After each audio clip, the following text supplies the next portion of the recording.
A single father. A billionaire CEO. One bullet.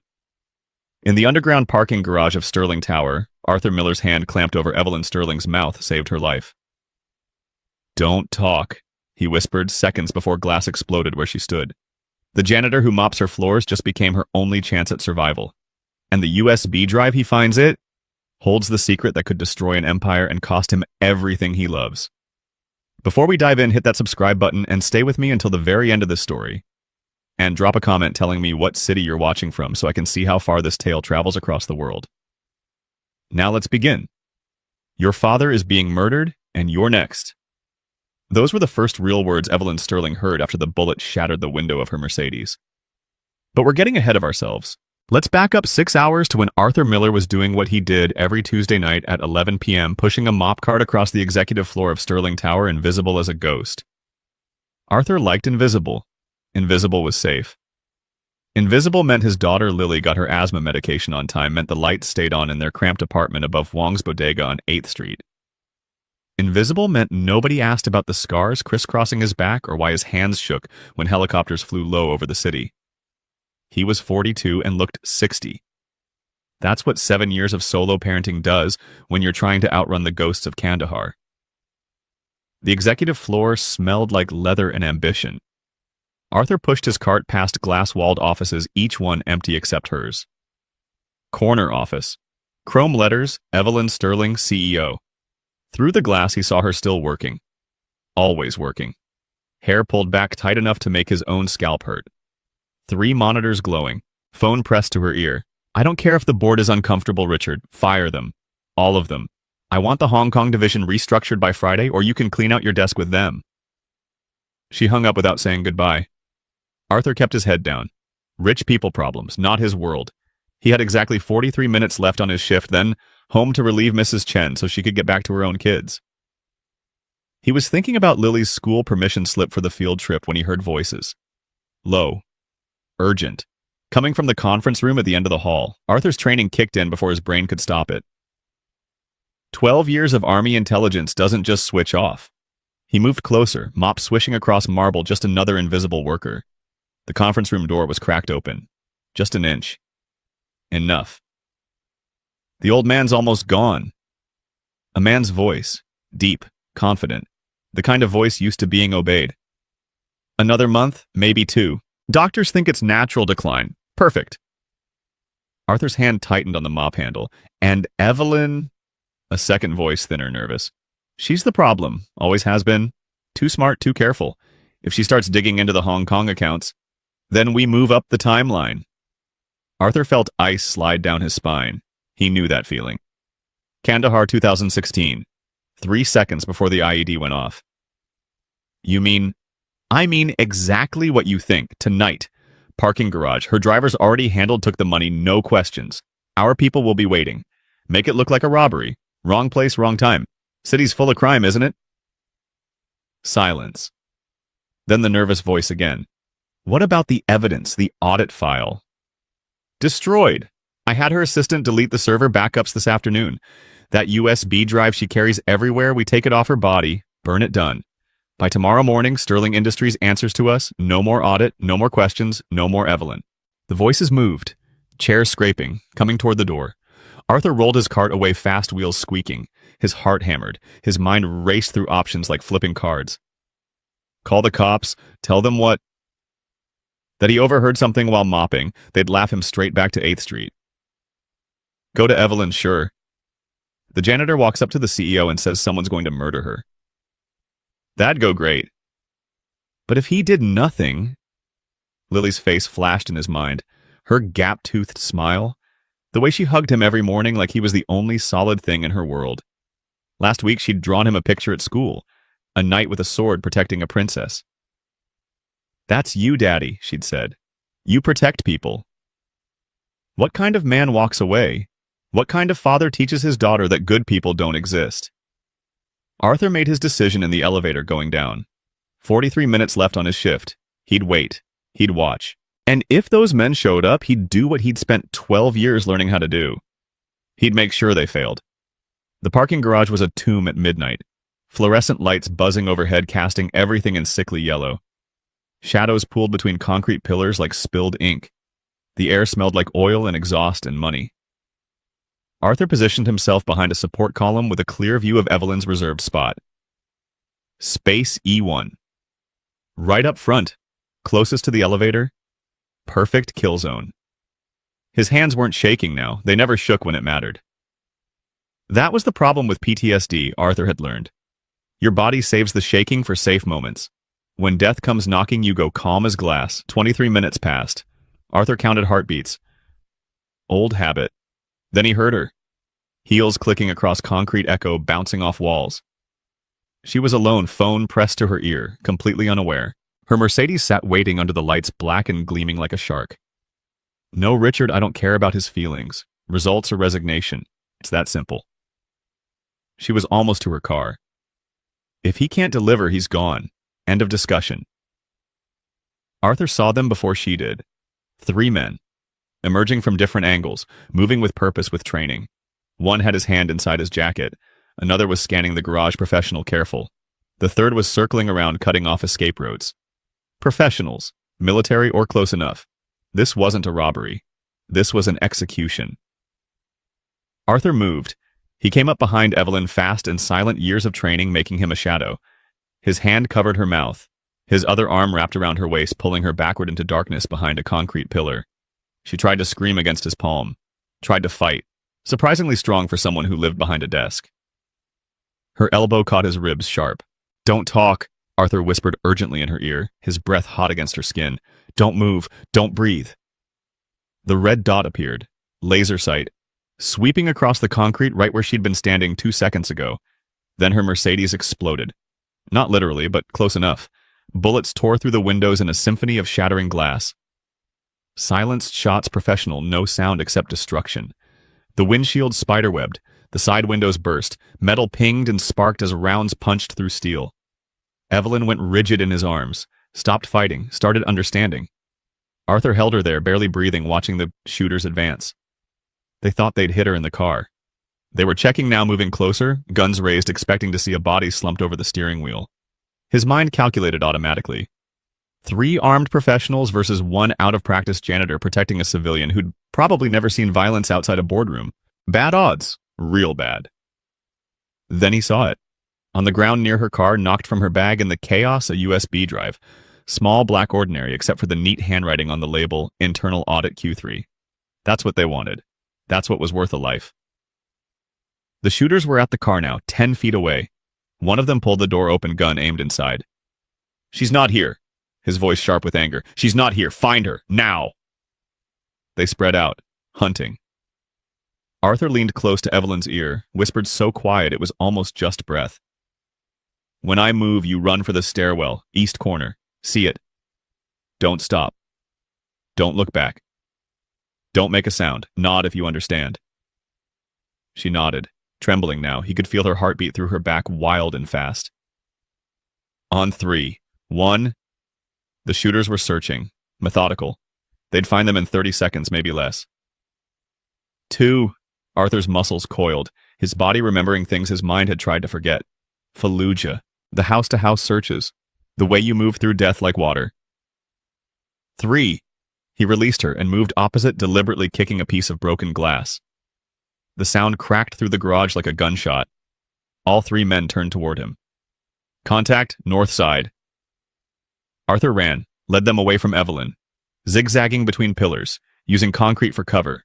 Bullets sparked off stone behind him, whining. His body fell into the rhythm. Kabul. Mosul. Beirut. Different country, same dance with death. He heard Evelyn's heels running for the stairs. Fast. Smart woman. Good. But Arthur had a problem. 3 guns, 0 weapons. Running out of pillars. Running out of time. A bullet kissed his shoulder, hot and sharp. Not deep, but enough. He grunted, stumbled, kept moving. Blood warmed down his arm, then salvation. The maintenance closet where he'd left his cart. He hit the door with his shoulder. Hard felt something pop. Inside, mops, chemicals, and in the back corner, a heavy pipe wrench. 2 feet of solid steel. Not a gun. But it would do. The first shooter came through the door fast, professional. Weapon up. Scanning. Arthur was faster. 1 strike to the wrist, precise, brutal. Bones crunched. The gun clattered away, skidding across concrete. Second strike to the temple. The man dropped like a puppet with cut strings. Arthur grabbed the fallen gun. Glock 19. Half magazine. 13 rounds, maybe 14. The second shooter appeared in the doorway. Young, surprised. Arthur fired, twice, center mass. Just like they taught him at Fort Benning a lifetime ago. The man went down, stayed down. The third shooter was smarter, stayed back, talking into a radio. We've got a problem. Security breach. The janitor, he's trained. Military. Send backup. Send everyone. Arthur's stomach dropped. Backup meant more guns. This was bigger than 3 hired killers. This was an organization. Resources. Money. He had maybe 5 minutes before this place became a war zone with him in the middle. He ran for the stairwell, took the steps 3 at a time, his shoulders screaming, blood dripping, didn't matter, keep moving, find her. Get out. He found Evelyn on the 4th floor landing, pressed against the wall, shaking so hard her teeth chattered, mascara running down her face, the powerful CEO nowhere in sight, just a terrified woman who'd nearly died. Who are you? She gasped when she saw him, saw the blood, saw the gun. Arthur Miller. I mop your floors. He grabbed her arm, not gentle, no time for gentle. We need to move, right now. I'm calling the police, She was pulling out her phone. Arthur snatched it from her hand. They'll intercept it. These aren't street thugs, Miss Sterling. This is corporate assassination, professional. And whoever paid for it owns people. Police, security, maybe judges. We call for help, we die. Understand, You can, you will. Because the alternative is a bullet in your head and me explaining to my 7-year-old daughter why I couldn't save you. His voice was hard, no room for argument. We run now or we die here, choose. Something in his eyes made her believe. Maybe the blood, maybe the way he held the gun like it was part of him. Maybe just desperation, recognizing desperation. Where? She whispered. Somewhere they won't look. Arthur led her through maintenance corridors he knew by heart. 7 years of mopping meant he knew every shortcut, every hidden passage, every place the executives never saw. They moved through the invisible spaces of her empire. Every shadow could hide death. Every corner could end them. I dropped my bag, Evelyn said suddenly. My phone, my cards, I know, I saw the USB drive. Internal audit Q3. That's what they want, isn't it? She went pale. How did you... Because people don't hire professional killers over parking tickets. That drive, what's on it? I can't tell you that. It's confidential. It's worth your life. Arthur pulled her into a service elevator. The kind only maintenance used. It only went down. And I need to know what I'm protecting. Evelyn stared at him. This stranger. This janitor covered in blood who'd just killed 2 men to save her. Proof, she finally said. Evidence of systematic fraud in our Hong Kong division. Embezzlement, money laundering, offshore accounts, hundreds of millions. I've been building the case for 6 months. Who runs that division? Damon Cross, our COO. Her voice cracked.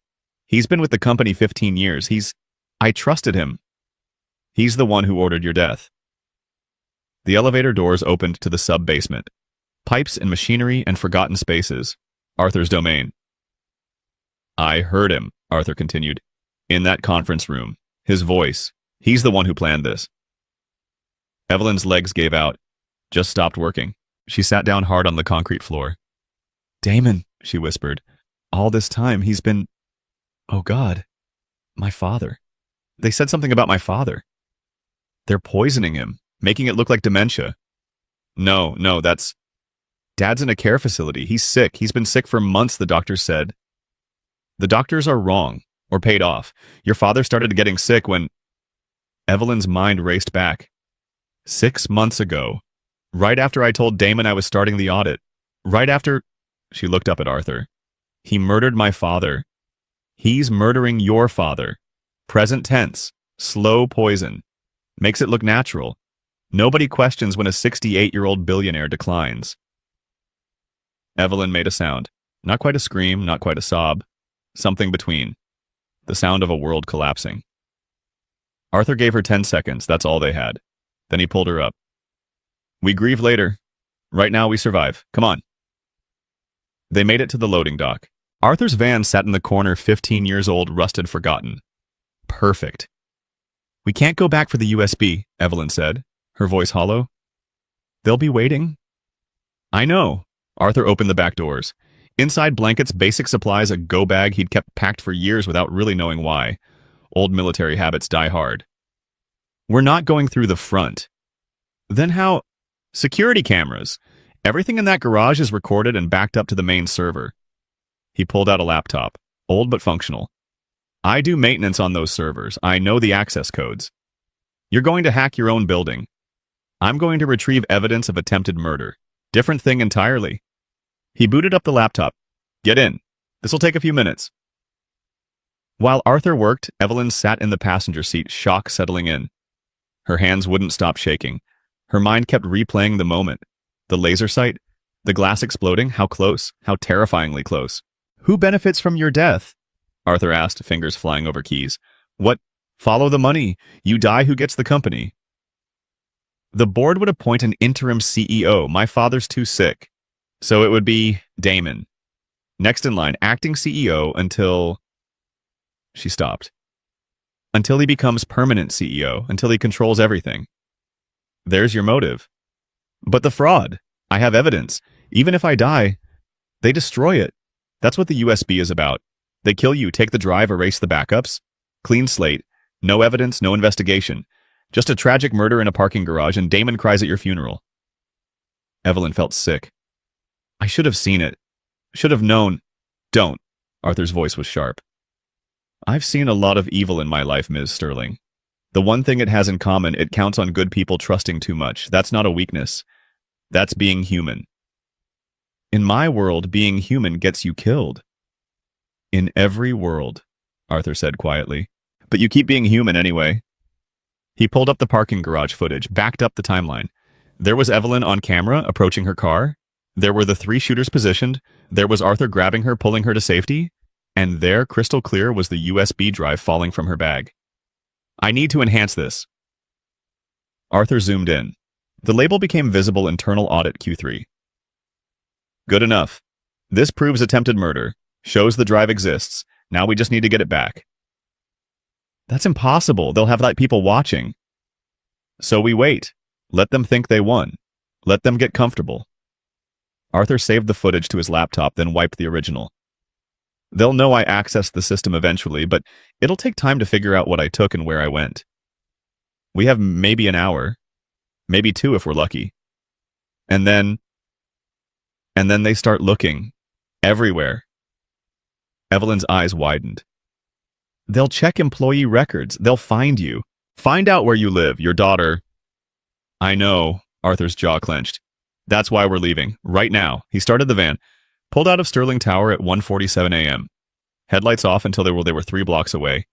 Took random turns, doubled back, checking mirrors constantly. Looking for tails. Looking for death following them through the city. Where are we going? Evelyn asked. Somewhere safe.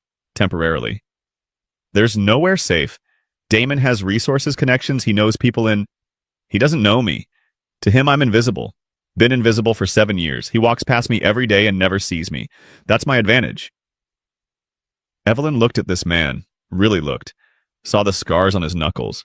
The hard set of his jaw. The way his eyes constantly scanned, never resting. The dried blood on his shoulder. Who are you really? She asked quietly. Arthur drove in silence. Finally, someone who used to keep people alive in very bad places. Iraq, Afghanistan. Places where death was always watching. Turns out you don't forget how. Why did you stop? I didn't stop. I just changed who I was protecting. He glanced at her. Lily, my daughter, she's 7. Asthma, anxiety, nightmares. Her mother left when she was 3 months old. Couldn't handle the broken soldier I'd become. So it's just us now. Me and her against the world. And now me, Evelyn said softly. And now you. They drove through the city. Manhattan giving way to Queens to suburbs to the in-between places where people live when they can't afford to live anywhere else. 2 hours passed. Evelyn dozed despite her self-exhaustion winning over fear. She woke when the van stopped. They were parked outside a walk-up apartment above a bodega. Neon sign flickering wonks 24/7. Fire escapes zigzagging up dirty brick. The smell of the city at 4 a.m. Garbage and exhaust and life lived close to the bone. "This is where you live?" she asked. "This is home." Arthur killed the engine. "They'll find us eventually, but not tonight. Tonight you're just another person Damon Cross never saw." He led her up narrow stairs. 3 locks on the door. Inside small but clean. Lived in. Loved in. A child's drawing on the fridge stick figures holding hands under a yellow sun. Me and Daddy in purple crayon. "Your daughter," Evelyn whispered. "Lily, she's with my sister tonight. Sleepover. She comes home tomorrow afternoon." "Arthur, I can't stay here. If they find me, they'll hurt her. I can't." "They won't find you," his voice was certain. "And I won't let anyone hurt her. That's not negotiable."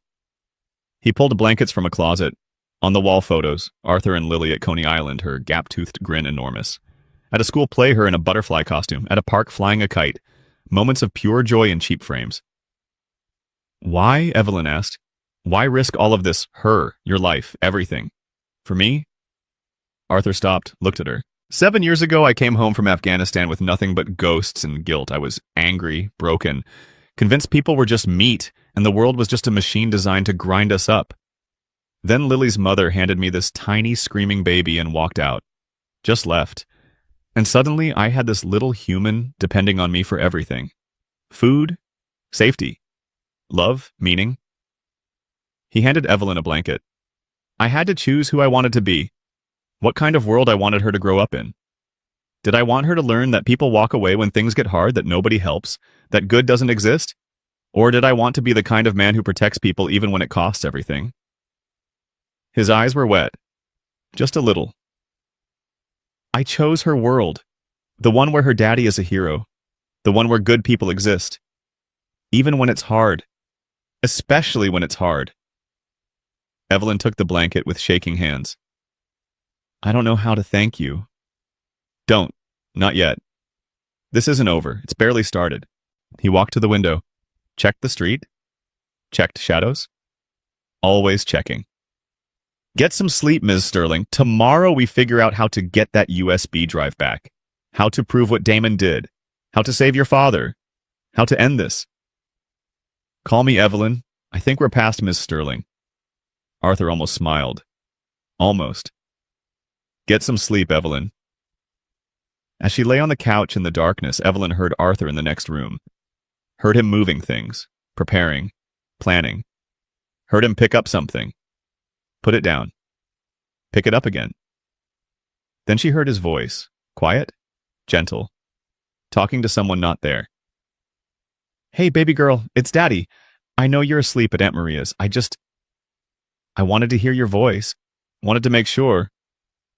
I'm doing the right thing. I think I am. I hope I am. I'm trying to be the man you think I am. The hero from your drawings. A long pause. I love you, Lily. More than anything. More than everything. If anything happens to me, Aunt Maria will take care of you. And you need to know, whatever happens, your daddy tried to be good. Tried to protect people. Tried to make the world a little bit better. Okay. Another pause. Sleep tight, baby. I'll see you tomorrow, promise. Evelyn closed her eyes, tears sliding down her face. Silent. For the first time in her life, she was completely powerless.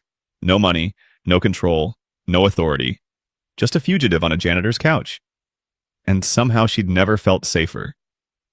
Outside the city hummed. Dawn was coming. Somewhere Damon Cross was planning his next move. Somewhere men were looking for them.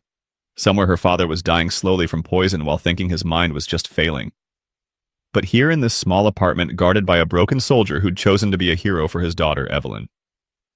Sterling closed her eyes, and for the first time in months she slept without nightmares. The war for her empire was just beginning, but tonight she was alive, and that was enough. Evelyn woke to the smell of burnt toast and a child's laughter. For 3 seconds she forgot where she was. Forgot the bullets, the blood, the way her entire world had shattered in a parking garage. Then reality crashed back. She sat up fast, blanket falling away, and saw them through the doorway. Arthur stood at the stove, spatula in hand, attempting pancakes. A little girl with wild brown curls sat at the small table, giggling at something he'd said. Lily. 7 years old, wearing purple pajamas with butterflies, completely unaware that her father had killed 2 men 12 hours ago. Daddy, they're smoking again. That's called crispy. It's a style. It's called burnt. Arthur scraped black circles onto a plate. Your Aunt Maria spoils you with her fancy non-burnt pancakes. Lily saw Evelyn then. Her laughter stopped. Big brown eyes went wide. Daddy, there's a lady on our couch. I know, baby. That's Miss Evelyn. She's a friend who needed a place to stay. Why? Arthur turned off the stove, crouched down to Lily's level. His voice went soft, careful. Remember how I told you Daddy used to help people when he was a soldier? Miss Evelyn needed help. So she's staying with us for a little while. Is that okay?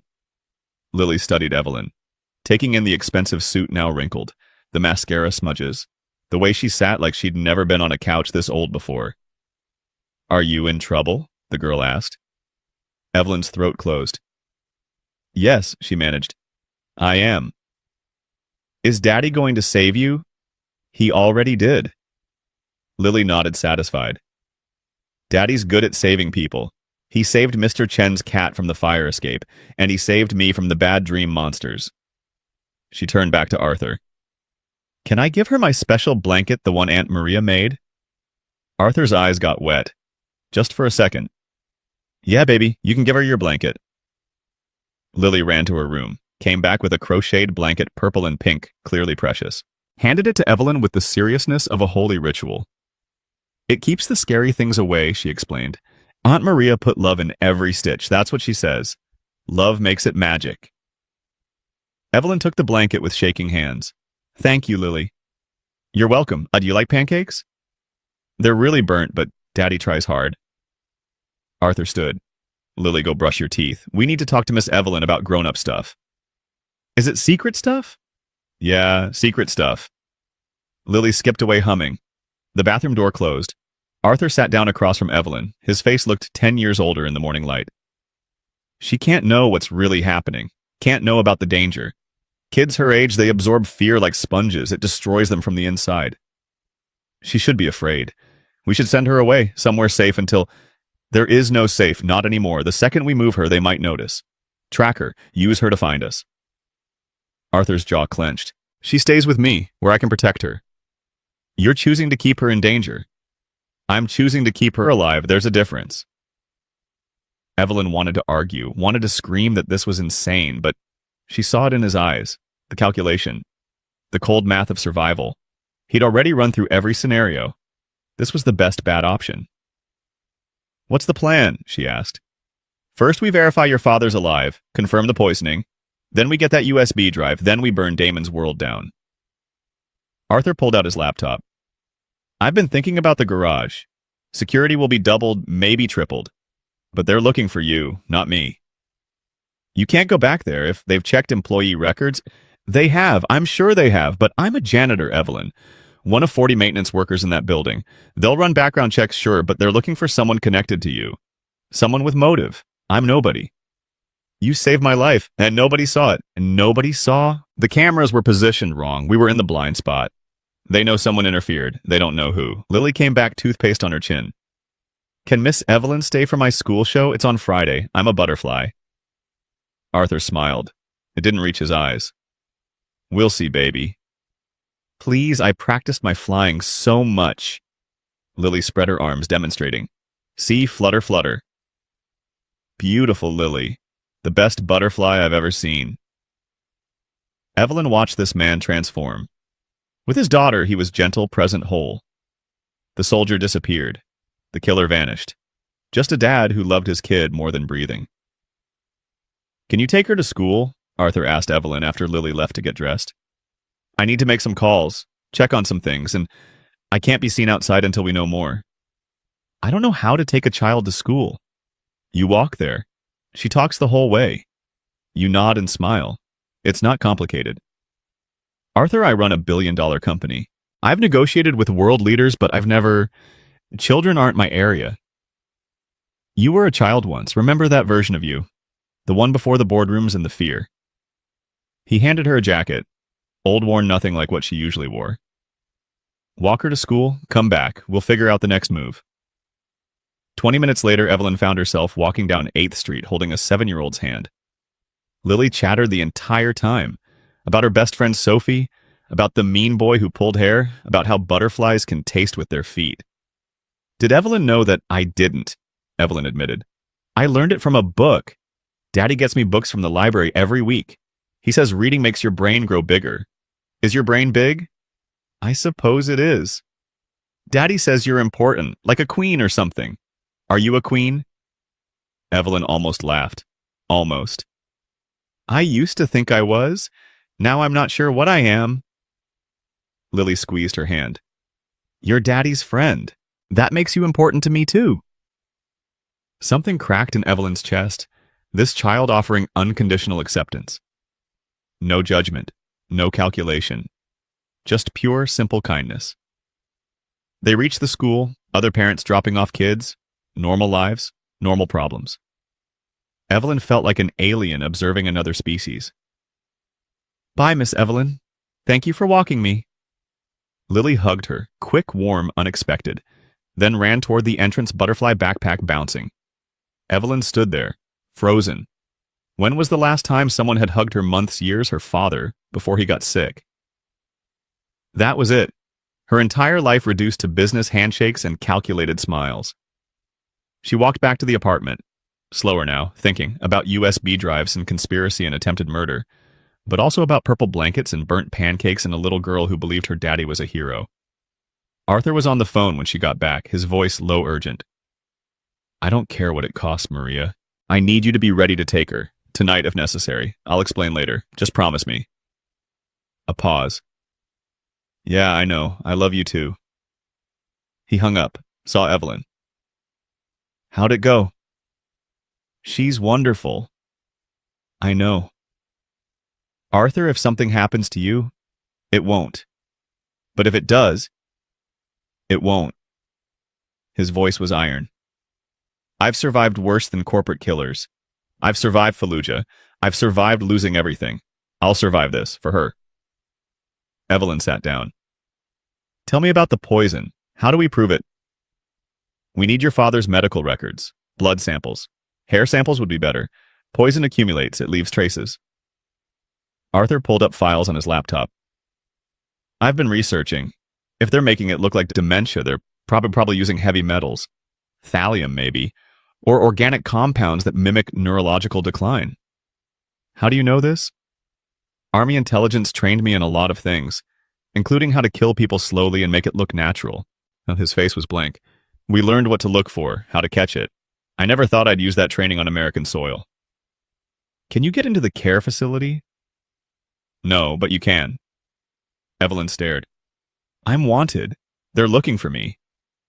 They're looking for Evelyn Sterling, CEO, not Evelyn Sterling, grieving daughter. You go in looking desperate, scared, wanting to see your dying father. They'll let you in. Basic human compassion. It's a weakness in their security. And if Damon has people watching?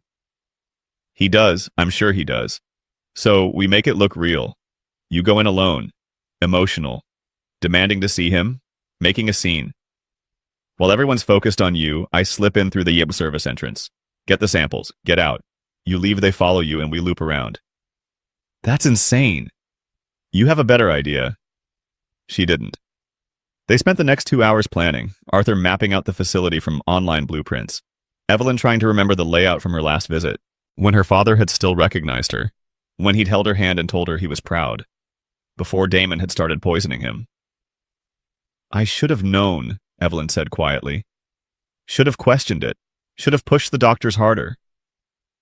Stop. Guilt comes later. Survival comes first. Is that what you tell yourself about the war? Arthur's hand stopped moving on the keyboard. Every single day.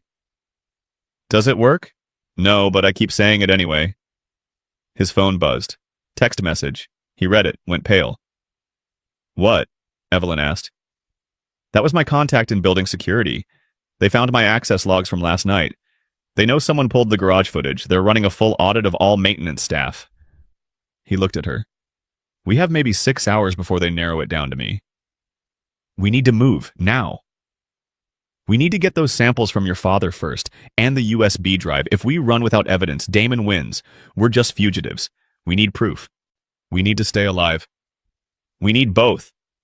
Arthur stood. Get ready. We're going to that care facility right now before they lock down everything. They couldn't take Lily. Arthur called his sister, voice steady, lying smoothly. Work emergency. Could she pick up Lily from school? Keep her overnight? Maria agreed, worried but trusting. I hate lying to her, Arthur said after he hung up. You're protecting her. Same thing I tell myself about Lily. Funny how protecting people requires so much lying. They took the van. Arthur driving, constantly checking mirrors. Evelyn wore a baseball cap, sunglasses, Arthur's old jacket. Not a disguise so much as a transformation. From CEO to nobody. The care facility sat in Westchester. Expensive. Exclusive. Green lawns and tall trees and the smell of money pretending to be compassion. Arthur parked 2 blocks away. You sure about this? He asked. No, but we're doing it anyway. Story of my life. He handed her a small plastic bag. Get a hair sample. And if you can skin cells from his fingernails, the poison accumulates there. Also grab any medications he's taking. Pills, fruit bags, anything. They won't just let me walk out with his medication. So, be creative. You're smart. You'll figure it out. Evelyn got out of the van. Started walking, her heart hammering. This was stupid. Reckless. They'd catch her. They'd kill her. She'd never see tomorrow. But her father was dying. Being murdered. And she was the only one who knew. She walked through the front doors like she owned the place. Old habit. Confidence as armor. The receptionist looked up. I'm here to see William Sterling. I'm his daughter. Ms. Sterling. The receptionist's eyes widened. We weren't expecting you. Do you have an appointment? I don't need an appointment to see my own father. Of course not. I just meant there's been some concern about your absence. People have been trying to reach you. I've been dealing with a personal emergency. Now I'm here. Where is he? Room 304, but Miss Sterling, there's someone here to see you. He's been waiting in the lobby. Said it was urgent. Ice flooded Evelyn's veins. Who? Mr. Cross, your COO. He's been here for hours. Damon. Here, waiting for her. Evelyn's mind raced. Run, no. That confirmed everything. Stay walk into the trap. Tell him I'll see him after I visit my father. Family first. She walked toward the elevators before the receptionist could argue. Pressed the button. Waited. Every second felt like drowning. The elevator arrived. She stepped in. The doors started to close. Then a hand shot through, stopping them. Damon Cross stepped inside. He was tall, handsome in that corporate way. Silver at his temples. Expensive suit. Smile that had charmed 100 boardrooms. Now it made Evelyn's skin crawl. Evelyn, thank God. We've been so worried. Damon. She kept her voice steady. Blank. What are you doing here? Looking for you. You disappeared. Missed the board meeting this morning. Nobody could reach you, your apartment, your phone. Everything went dark. We thought... He moved closer. We thought something terrible had happened. I'm fine. Personal issues. I'm dealing with them. What kind of personal issues make you vanish for 12 hours? The elevator climbed. 2nd floor, 3rd floor. The kind that aren't your business. Damon's smile thinned. Evelyn, we're partners. You can trust me. Whatever's happening, I can help. Can you? She turned to face him fully, watched his eyes, looking for the truth behind the mask. Can you really help me, Damon? Something flickered across his face, too fast to name. Then the smile returned. Of course, that's what I'm here for. The doors opened. 3rd floor, Evelyn stepped out. Damon followed. She walked toward room 304. He stayed close. Too close. His presence oppressive. You should go home, he said softly. Rest. Let us handle the company. You look exhausted. I look like someone who just found out people are trying to kill her. Damon stopped walking. What? Evelyn kept going. Last night, parking garage. 3 men with guns. You wouldn't know anything about that, would you? Evelyn, that's... Are you serious? Did you call the police? Would they have believed me, or are they on your payroll too? She reached room 304, pushed the door open. Her father lay in the bed, small and frail and wrong. This man who'd once commanded empires reduced to this. Tubes and monitors and the slow fade toward death. "Dad," she whispered. William Sterling turned his head. His eyes were cloudy, confused. Who are you?" The words hit like bullets. "It's me, Evelyn, your daughter." I don't have a daughter. Do I?" He looked at Damon. "Do I have a daughter?" "Yes, William. This is Evelyn. Remember." Damon's voice was gentle, patient. The voice of someone who'd been here many times, playing the concerned colleague, the loyal friend, all while poisoning him. Evelyn moved to her father's bedside, took his hand. It was cold, thin, all bones. "Dad, it's me. Please remember." "I'm sorry. I'm so sorry. I forget things now. The doctors say it's normal. Say I'm just getting old, but I feel like something's wrong, like I'm disappearing." "You're not disappearing. I'm going to fix this, I promise." She looked at the IV bag hanging beside the bed, clear liquid dripping into his veins, medication poison, both she needed a sample. But how with Damon watching Evelyn? Damon said from the doorway. A word outside. "I'm visiting my father." "Now, Evelyn." His voice changed, harder, the mask slipping. Evelyn squeezed her father's hand once more, then followed Damon into the hallway. He walked to the end away from the nurse's station, away from witnesses. When he turned, the smile was gone. "What game are you playing?" he asked. "No game, just visiting my father." "You disappeared last night, right after, let's call it an incident in the parking garage. Now you show up here accusing me of trying to kill you. What exactly do you think is happening?" "I think you're embezzling hundreds of millions from the Hong Kong division. I think you've been poisoning my father for 6 months. I think you sent men to murder me last night to cover it up. And I think you're standing here lying to my face because you believe you've already won." Damon stared at her. For 3 seconds, complete silence. Then he laughed. "You're crazier than I thought." "Am I? Then why do you look nervous?" "I look concerned. For you. For your mental state. Evelyn, you're clearly going through something. Stress paranoia, maybe a breakdown. It happens to executives all the time. The pressure, the responsibility, it breaks people." "I'm not broken." "No, you're standing here making wild accusations with zero proof. You look like you haven't slept. You're wearing clothes that aren't even yours. You're falling apart, Evelyn, and everyone can see it." "Where's the USB drive, Damon?" "The one from my bag internal audit Q3. Did your men grab it before or after they tried to put bullets in my head?" His face went blank. "I don't know what you're talking about." "Yes, you do. You ordered my death. You sent professionals, but someone saved me, and now you're panicking because you don't know who or why or how much they know." Damon stepped closer. His voice dropped. "Listen very carefully. If I wanted you dead, you'd be dead. This paranoid fantasy, whatever it is, it stops now. You're going to check yourself into a hospital. You're going to take a medical leave, and you're going to let the people who actually know what they're doing run the company. Or what? Or I'll have you declared mentally unfit, force a board vote, remove you. I have the votes, Evelyn. I've had them for months. I've been patient waiting for you to step down gracefully, but if you are going to fight this, I'll destroy you publicly, make you a case study in executive burnout." "Is that what you want?" Evelyn smiled. Cold, sharp. "Try it. I dare you. You don't have any proof of your accusations." "Don't I?" Something flickered in his eyes. Doubt. Fear, just for a second. "I'm leaving now," Evelyn said. "I'm going to take care of myself, and if anything happens to me, if I end up in a car accident, or a random mugging, or mysteriously unfit, everything I know goes public. Every document, every transaction, everything." "You're bluffing." "Am I?" She walked past him, toward the elevator. Every step expecting hands on her shoulders, a push, the long fall down the stairwell, but Damon let her go. She reached the elevator, pressed the button. The doors opened. She stepped inside. As they closed, she saw Damon standing there. Phone already out. Making a call, his face hard. She'd just declared war. Evelyn exited through a side door, found Arthur waiting in the van, engine running. "Did you get the samples?" he asked. No, Damon was there, waiting. He knows something. He's scared. Good. Scared people make mistakes. Arthur pulled into traffic.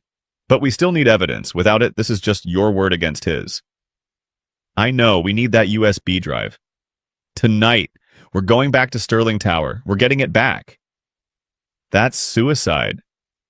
Maybe, but it's better than waiting for them to find us. Arthur's jaw clenched. I'm done hiding, done running. We go in, we get the drive, we expose everything. Tonight. What about Lily? She's safe with Maria. Damon doesn't know about her, doesn't know about me. We move fast, we can do this. Evelyn looked at this man. This janitor turned protector, this father turned warrior. Why are you doing this? She asked again. Really? Arthur was quiet for a long moment. Then, when I was in Kandahar, we had this translator. Kid named Hassan. 20 years old, smart, funny, wanted to be a doctor. One day we got orders to leave his village. Pull out. Intel said it wasn't strategic anymore. He paused at a red light. Hassan begged us to stay. Said the Taliban would kill him for helping Americans. We said we'd get him a visa. Get him out. But bureaucracy moves slow and bullets move fast. We left. 3 weeks later, I heard Hassan was found with his head cut off in the village square. The light turned green. Arthur didn't move until someone honked. I think about him every day. About how I could have stayed, could have fought, could have said no to orders and protected one good kid who just wanted to help people, but I didn't. I followed orders. And Hassan died. He looked at Evelyn. I'm not following orders anymore. I'm not walking away from good people who need help. Not ever again. Not even if it kills me. Evelyn's throat closed. Arthur? We're getting that drive tonight, and we're ending this. Talk. She nodded, unable to speak. This broken soldier, this invisible man, he was the bravest person she'd ever met. They drove back to the apartment, planned, prepared. Arthur cleaned his stolen gun, checked ammunition, showed Evelyn how to hold it, how to aim, how to breathe. I don't know if I can shoot someone, she said. You won't have to. That's my job. You just need to not freeze. Can you do that? I don't know. Honest answer. I respect that. He handed her the gun anyway. Keep it, just in case. Evening fell. Arthur called Maria, told her he loved her. Told her to hug Lily extra tight. Maria asked if everything was okay. Arthur lied and said yes. At 11 p.m. they left for Sterling Tower. The city glittered around them. All those lights, all those people, living normal lives. Unaware that in a parking garage downtown a war was about to begin. Arthur parked 3 blocks away. They walked in silence. Every shadow could be death. Every corner could end them. You ready? Arthur asked. No. Good, neither am I. That means we're paying attention. They approached Sterling Tower from the back. Service entrance. Arthur's keycard still worked. The door clicked open. Inside the building was different at night. Empty. Echoing. Dangerous. The drive's in the garage, Arthur whispered. They probably left it there. Evidence for the police. Proof you died during a robbery. They took the service stairs down. 4 flights. Evelyn's heart hammered. Her hands shook, the gun heavy in her pocket. They reached the garage level. Arthur cracked the door, looked out. 3 guards, standing near Evelyn's destroyed Mercedes. Professional. Armed. Waiting. Trap, Arthur breathed. They knew we'd come back. So what do we do? Arthur smiled. It wasn't a nice smile, it was the smile of a man who'd fought in Fallujah and lived. We spring it. Arthur handed Evelyn his phone. Shabikai. When I move you, call 911. Tell them shots fired at Sterling Tower. Then hang up. Don't stay on the line. Just get them coming. What are you going to do, B? Say something stupid. He checked his gun. 13 rounds, 3 guards. Bad math. Stay here. Don't come out until I signal. Arthur, this is insane. There's 3 of them. I know. I counted. He looked at her. If this goes wrong, if I don't make it, you run. You get that drive to the FBI. You save your father. You finish this. Understand? Bye. I'm not leaving you. You will if I tell you to. That's the deal. I save you. You listen. His voice was hard. Promise me. Evelyn's hands shook. I promise. Arthur kissed her forehead. Quick, unexpected. Be ready. He slipped through the door before she could respond. The garage was cold, quiet. The 3 guards stood in a triangle formation near the Mercedes. Professional spacing. Good angles. They'd done this before. Arthur moved between pillars, silent. The way they taught him in Ranger School, become the shadow, become the nothing. He got within 20 feet before one of them turned. Contact left, Arthur fired. Once, twice. The first guard dropped. The second dove for cover. The third opened fire, bullets sparking off concrete. Arthur ran, using pillars, zigzagging. The guards were yelling into radios. Backup was coming. He had maybe 90 seconds before this became a war he couldn't win. He flanked right, came around behind the second guard, put the gun to the man's head. Down, now. The guard dropped his weapon, went to his knees. The third guard had position behind a concrete barrier. Good cover. Arthur couldn't get an angle without exposing himself. You're surrounded, Kovadid, the guard shouted. More coming. You can't win this. Arthur didn't answer. Wait. Just grabbed the kneeling guard's radio, threw it across the garage. It clattered loudly. The third guard turned toward the sound. Instinct. Training. Arthur fired. The guard went down. 90 seconds. Arthur ran to Evelyn's destroyed Mercedes. The USB drive was exactly where it had fallen. Small. Black. Unremarkable. Worth more than gold right now. He grabbed it, shoved it in his pocket. Then he heard Evelyn scream. He turned. 2 more guards had come through the stairwell. Had Evelyn? One holding her arms, one pressing a gun to her head. Drop it, the guard said, or she dies right here. Arthur's blood went cold. Let her go. Gun on the ground, now. Arthur calculated. Distance, angles. All bad. Both guards had clear shots. One wrong move and Evelyn's brain painted the concrete. He put the gun down, raised his hands. The drive too. Arthur pulled it from his pocket, held it up. You want it, come get it. Slide it over. No, you want it, you walk over here and take it. Arthur's voice was calm, too calm. But you do that, you get close, and I promise you won't walk away. The guards looked at each other, uncertain. Arthur pressed. Your boss wants this drive. Wants it bad. But he wants it intact. You shoot me, it gets damaged in the crossfire, and you're explaining to Damon Cross why you failed. Think he's forgiving? Think he pays your hospital bills when he decides you're a liability? Shut up. Or maybe you're smart. Maybe you take the drive, let us go, and pretend you never saw us. You get paid. Stay alive. Go home to your families. We have orders. Orders from a man who's going to prison. Orders from a dead empire. Arthur took a step forward. You really want to die for Damon Cross? The guard holding Evelyn hesitated, just for a second. His grip loosened. Evelyn moved, faster than Arthur expected, stomped down on the guard's foot, hard. He yelled, grip breaking. She twisted away. Arthur dove for his gun. The guards fired. Bullets whined past his head. He came up shooting, 1 guard down, 2 guards down. Evelyn was running. Toward him. Away from death. Go, go, go! Arthur grabbed her hand. They ran for the stairwell. Behind them, more voices, more radios, more death coming. They hit the stairs running, up, away from the garage. Arthur's lungs burned. His shoulders screamed where he'd been grazed last night. Where are we going? Evelyn gasped. Out, anywhere but here. They burst through an exit door, into the night, cold air hitting them like a slap. Arthur pulled Evelyn toward the van. Sirens wailed in the distance. The 911 call working, police coming, but would they help or hurt? Were they clean or bought? They reached the van. Arthur started it, pulled out fast. Evelyn was shaking, adrenaline crash hitting hard. You okay? He asked. I think so. I don't know. Is this okay? I can't tell anymore. You're breathing. That's okay enough? Arthur drove. Random turns, checking mirrors, making sure they weren't followed. After 20 minutes, he pulled into a 24-hour diner parking lot. Killed the engine. Let me see it, Evelyn said. Arthur handed her the USB drive. She turned it over in her hands. This small thing. This piece of plastic that had cost so much blood. Do we look at it now? She asked. Yeah. We need to know what we're dealing with. Arthur pulled out his laptop, plugged in the drive. Files appeared. Dozens of them.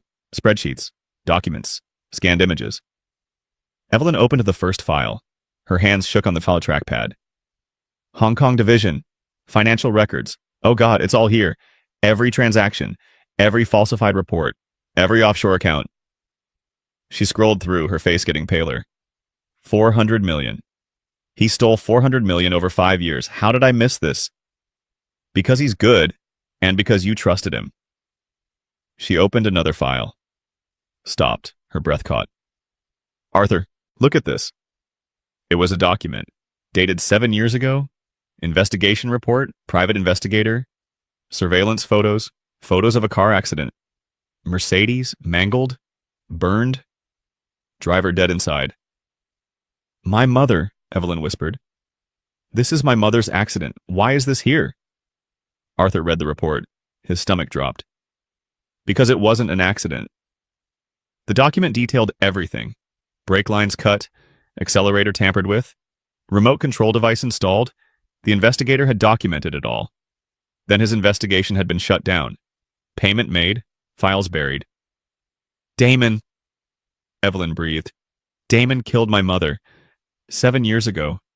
He murdered her and made it look like an accident. Why? Arthur asked, already knowing the answer. Because she found out. She was CFO before she died. She must have discovered the embezzlement, must have confronted him, so he killed her and made it look tragic. Evelyn's face was blank. Shock, horror, rage, all of it hitting at once. My entire life, my relationship with my father, everything changed after she died. Dad became colder, harder, threw himself into work, taught me to be ruthless, to trust no one. And all of it because Damon murdered her. I'm sorry, Arthur said quietly. Don't be sorry. Be ready. Evelyn's voice went cold. Hard. Because I'm going to destroy him. Completely. Utterly. I'm going to take everything he ever had and burn it to ash. Arthur saw it then. The transformation. The CEO returning. The woman who commanded empires, but different now. Sharpened by betrayal. Tempered by survival. First we save your father, Arthur said. Then we destroy Damon. In that order. How do we save him? We still don't have proof of poisoning. Yes, we do. Arthur opened another file on the drive. Look, medical supply orders, thallium acetate, ordered through shell companies, delivered to the care facility, signed for by a nurse who doesn't exist. He documented his own crime, arrogance, or insurance. Maybe he planned to frame someone if it went wrong. Either way, it's proof. Evelyn pulled out her phone. I'm calling the FBI. Right now. This ends tonight. Arthur grabbed her wrist. Wait, think. We call the FBI, what happens, they investigate? Takes time? Warrants? Bureaucracy? Meanwhile, Damon knows we have the evidence. He runs, disappears, or worse, he accelerates.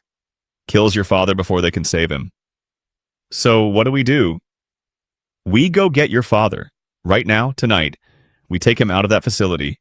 Get his blood tested independently. Get proof of the poisoning. Then we go public with everything at once. The embezzlement, the murder, the poisoning, all of it. So, overwhelming Damon can't run fast enough. That's kidnapping. We'll be arrested. Maybe, but your father will be alive and the truth will be out. I'll take that trade. Evelyn stared at him. This man, this janitor, this hero. You'd go to prison for me. I'd do worse than that. I've done worse than that. Arthur's eyes were hard. The question is, are you ready to do what needs to be done? Evelyn thought about her mother, burned alive in a rigged car. Her father, poisoned slowly while thinking his mind was failing. All the lies, all the manipulation, all the years of Damon sitting across from her in board meetings smiling while hiding murder. Yes, she said, I'm ready. They drove to the care facility, reached it just after 1 a.m. The night shift would be minimal. Arthur had counted on that. He pulled around to the service entrance, picked the lock in 15 seconds. Old skills. Inside the hallways were quiet, most patients asleep. Occasional nurse passing. They avoided them. Stuck to the shadows. Room 304. Arthur opened the door slowly. William Sterling lay in his bed asleep. Tubes and monitors. The slow drip of IV medication. Arthur moved to the IV bag, carefully extracted a sample with a syringe, sealed it, then took hair samples from William's pillow, skin cells from under his fingernails. Dad, Evelyn whispered, shaking him gently. Dad, wake up. William's eyes opened, cloudy, confused. Who? It's Evelyn, your daughter? We're leaving. I'm taking you somewhere safe. I don't understand. Where's the nurse? Where's Damon? He visits every day. Such a good man. Checks on me, brings me things. Brings you poison? Evelyn said softly. Dad, Damon's been making you sick. But I'm going to fix it, I promise. That's crazy. Damon wouldn't... He's like family. He killed Mom. He murdered her 7 years ago. William stared at her. Something shifted in his cloudy eyes, a moment of clarity breaking through the fog. What? It wasn't an accident. Her car was rigged. Damon did it because she found out about the embezzlement, and now he's killing you the same way. William's hand found hers, gripping tight. Evie, my Evie. I forgot you. God, I forgot my own daughter. What's happening to me? Poison, thallium. It's giving you dementia symptoms, but we're going to flush it out, get you real treatment. You're going to be okay. Arthur disconnected the monitors, carefully, quietly. We need to move, now. They got William into a wheelchair, covered him with blankets. Evelyn pushed. Arthur walked ahead, checking corners, watching for guards. They almost made it. At the service entrance, a nurse appeared, young, surprised. What are you doing? That's Mr. Sterling. You can't just... Arthur moved fast, not violent, just firm. Hand over her mouth, other arm restraining. I'm sorry, he whispered. We're not here to hurt anyone, but we're taking him. You can call the police in 5 minutes. Not before. Understand? The nurse nodded, terrified. Arthur released her. They rushed out, got William into the van. The nurse was already running back inside, yelling. Drive, Arthur said. Evelyn drove, out of Westchester, back toward the city. Behind them, lights, sirens. But distant. They had time. Where are we going? Evelyn asked. Hospital, real one, where we can get your father treated. They'll arrest us. Maybe, probably. But your father will be alive, and we'll have medical proof of the poisoning. That changes everything. They were 15 minutes from the city when Arthur's phone rang. Unknown number. He answered anyway. Yeah. Arthur Miller. The voice was smooth, confident. Damon Cross. We need to talk. Nothing to talk about. I have something you want. Someone, actually. Arthur's blood froze. What? A little girl, 7 years old. Brown curls, purple pajamas with butterflies. Her name's Lily. She's very sweet. Very scared right now. The world stopped. Just stopped. If you hurt her, Arthur's voice was barely human.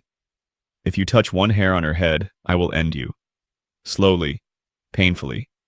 Do you understand me? I understand you're going to listen. Very carefully.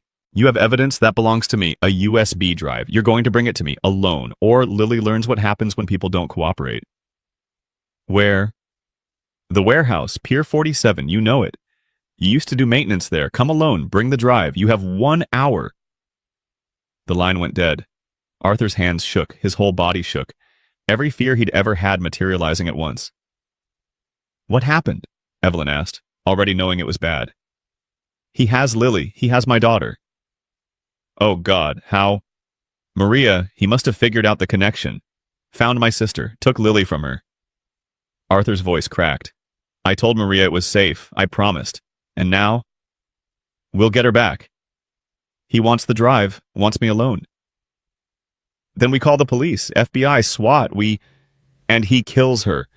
The second he sees police, she dies. He knows I know that. Arthur slammed his fist into the dashboard. Once, twice, hard enough to crack plastic. Damn it! Damn it! Evelyn pulled over, put her hand on his shoulder. Arthur, look at me. He turned. His eyes were wild, broken. We're going to get her back, Evelyn said. Firm, certain. You saved my life. Now I'm going to help you save hers. Together. That's how this works. He said come alone. He's lying. He's going to kill you both the second he has the drive. You know that. So we're not playing his game. We're playing ours. Arthur took a breath, then another. Years of training fighting against panic. His daughter, his whole world, in the hands of a murderer. "What do you want to do?" he asked. We give him what he wants, but not the way he expects. Evelyn pulled out the USB drive. "We copy this, upload it everywhere, cloud servers, email it to every news outlet, the FBI, SEC, everyone. If we die, it goes public anyway, that's our leverage." "That takes time. 15 minutes, maybe 20. We have an hour." Arthur nodded. Okay, where do we go?" "Your apartment, it's close. We upload everything, then we go get Lily." They drove back to 8th Street. Evelyn helped William up the stairs, got him on the couch. He was barely conscious, confused, scared. Arthur worked the laptop, copying files, uploading to every platform he could think of. Dropbox, Google Drive, WeTransfer. Email after email. Sending the evidence to reporters, federal agencies, watchdog groups. "If I don't survive tonight," he said, "these go public automatically in 12 hours. I'm setting a dead man's switch." "You're going to survive." "Maybe, but Lily's going to survive. That's not negotiable." Evelyn watched him work. This father, this warrior, preparing for death to save his daughter. "Arthur, I need you to know something." "What?" "Before this, I thought I understood sacrifice. Thought I understood what mattered. I was wrong. You showed me, you and Lily, you showed me what being human really means." Arthur didn't look up from the screen. "Save the speeches for after we win. I'm saying it now in case there is no after." He stopped typing, looked at her. "There's going to be an after. I've survived worse than Damon Cross. I've survived roadside bombs and enemy fire and 12 years of war. I'm not dying in a warehouse on Pier 47. Promise me something." "What?" "If it comes down to it, if you can only save one of us, you choose Lily, not me, her." "It won't come to that." "Promise me anyway." Arthur's jaw clenched. "I promise." The upload finished, evidence secured, multiple copies in multiple locations, dead man's switch armed. Arthur stood, checked his gun. 8 rounds left. Not enough, never enough. He grabbed a kitchen knife, slipped it into his boot. Old habits. "I'm coming with you," Evelyn said. "No, you stay here, watch your father. If I'm not back in 2 hours, you call the FBI, tell them everything." "Arthur, please." His voice broke, just a little. "Please. I can't worry about you and save Lily. I need to know you're safe. Can you give me that?" Evelyn wanted to argue, wanted to fight beside him. But she saw it in his eyes. The fear, the desperation, the father willing to walk into hell alone for his child. "Okay," she whispered. "Go get her. Bring her home." Arthur kissed Evelyn, hard, fast, then turned and walked out. Down the stairs, into the van, driving toward Pier 47, driving toward death or salvation. He didn't know which. The warehouse loomed in the darkness, almost abandoned, windows broken, graffiti covering brick. This was where maintenance workers stored equipment, where the city forgot about places. Arthur parked 2 blocks away, approached on foot. Silent, checking angles, looking for ambush points, the main door was unlocked. He pushed it open. Stepped inside.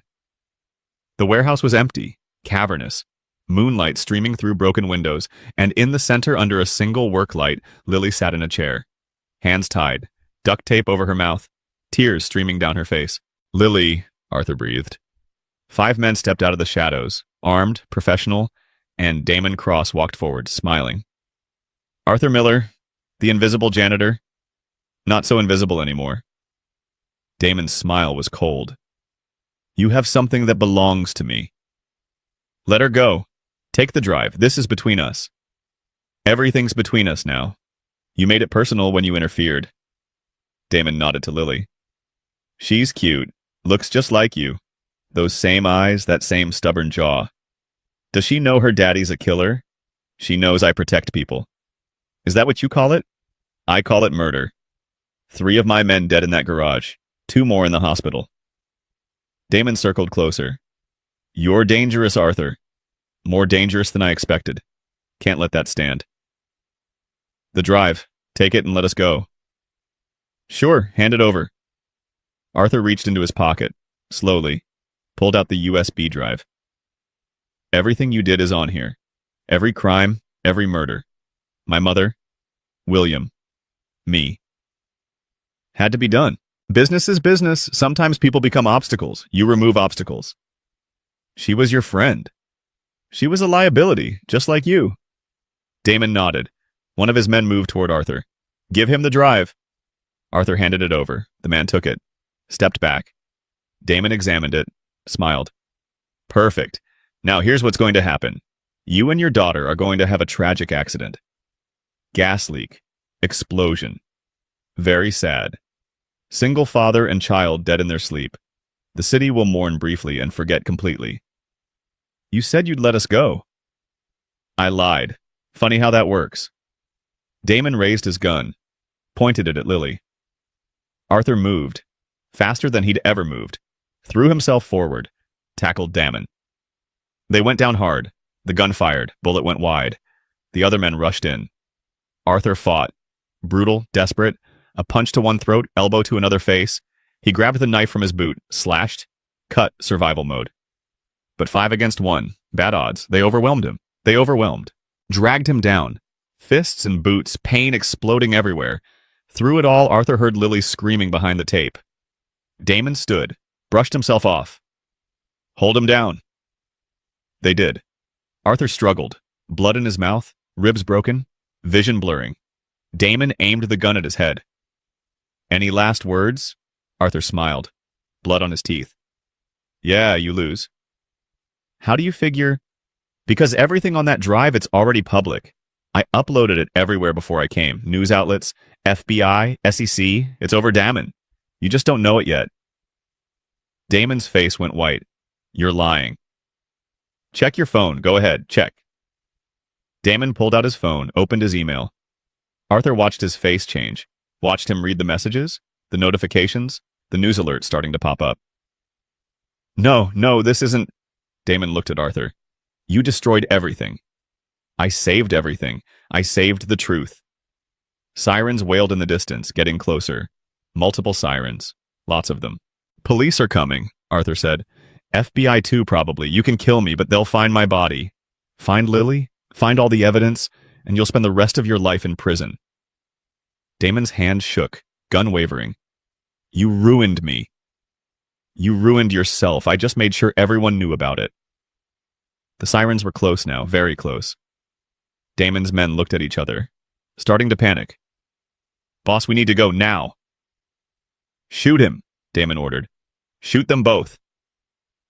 But the men were already backing away, running, leaving, rats abandoning the sinking ship.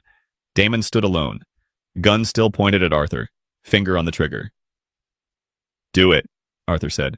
Pull the trigger. Become a cop killer on top of everything else. Make it worse. I dare you. Damon's finger tightened. Then the warehouse doors burst open. FBI, hands up, drop the weapon. Damon turned, guns swinging toward the agents. They fired. 3 shots, center mass.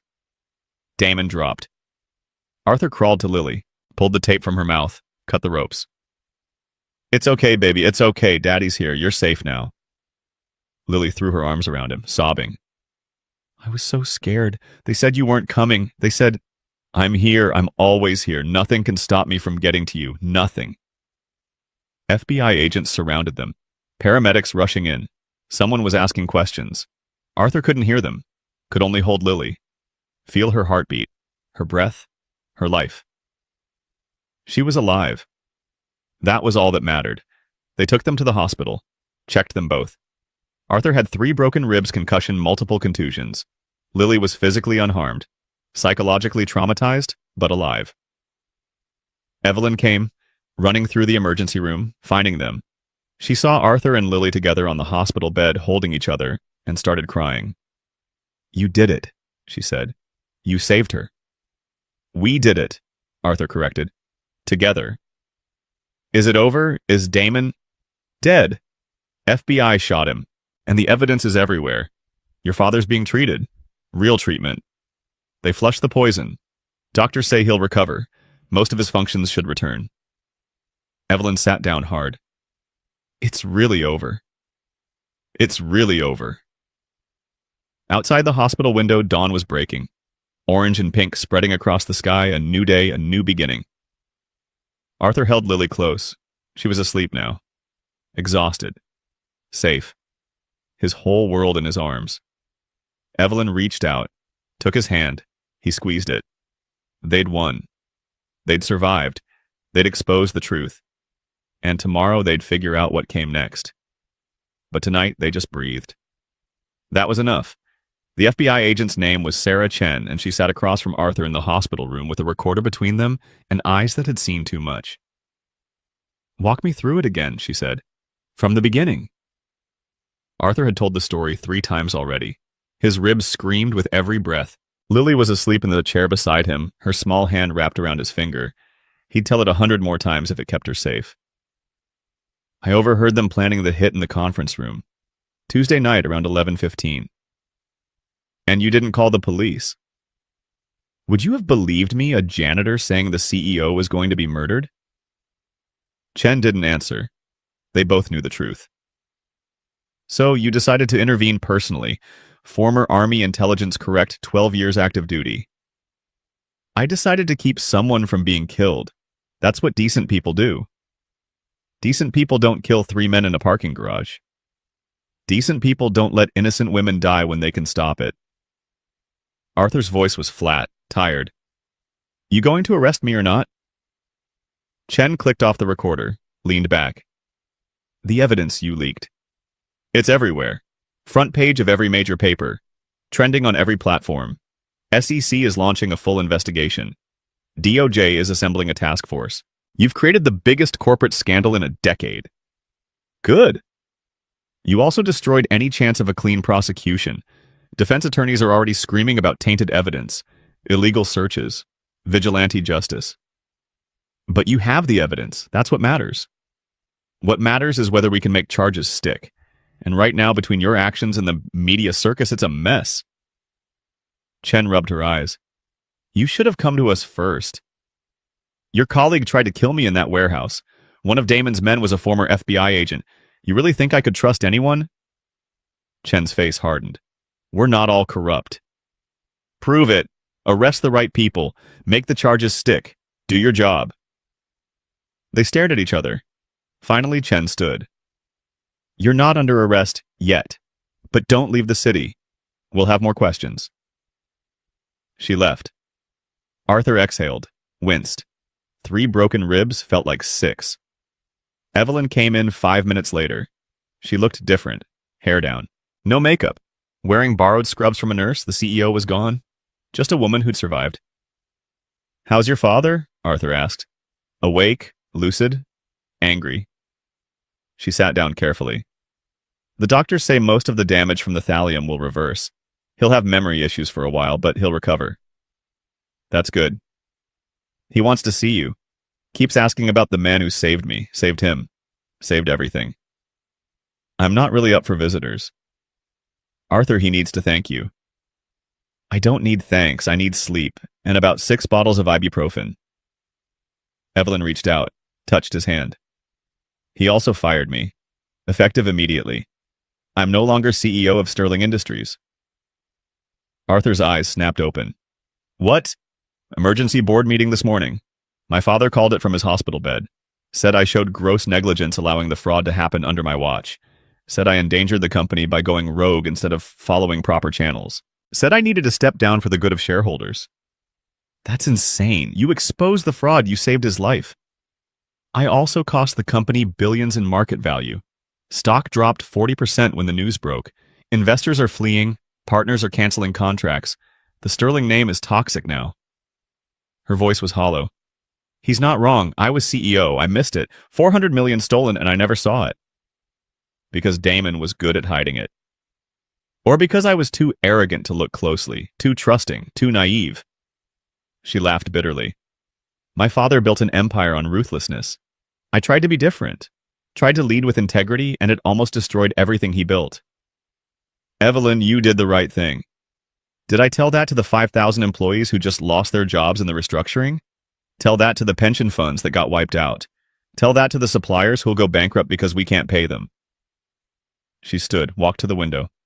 "I thought I was saving the company. I think I just killed it." Arthur wanted to argue, wanted to tell her she was wrong.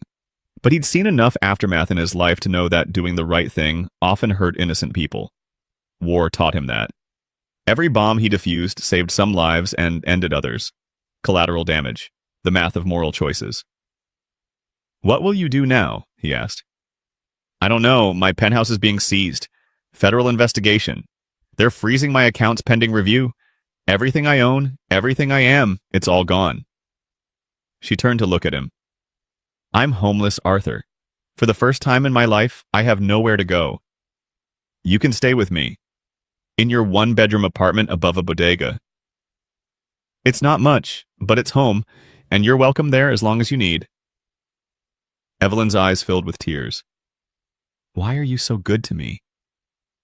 "Because someone should be, and because you'd do the same."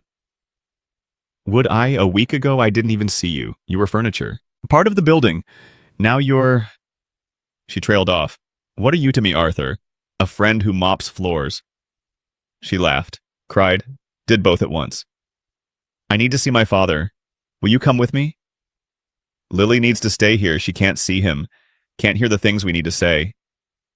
"Maria's outside. She's been waiting to see you." Arthur nodded. His sister. Who'd trusted him? Who'd almost lost Lily because of it? That conversation was going to hurt worse than the broken ribs. Maria came in when Evelyn left. 52 years old, gray in her hair, love in her eyes that turned to fury the second she saw Arthur. "You idiot," she said. "You stupid, reckless idiot." "Maria." "They took her from my house, Arthur. Broke in while we were sleeping.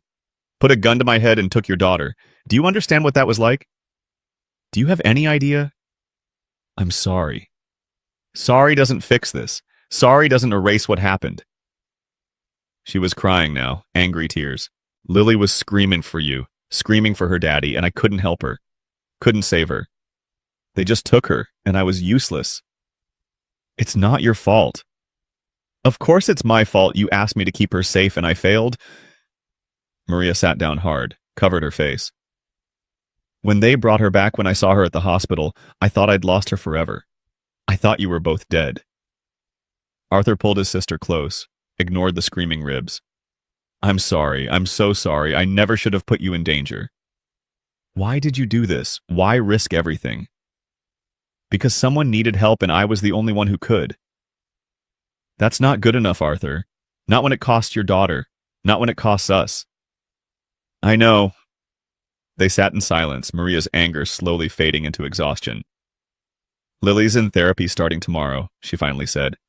"Pediatric trauma specialist, and you're paying for it. Whatever she needs. And you're never doing anything like this again.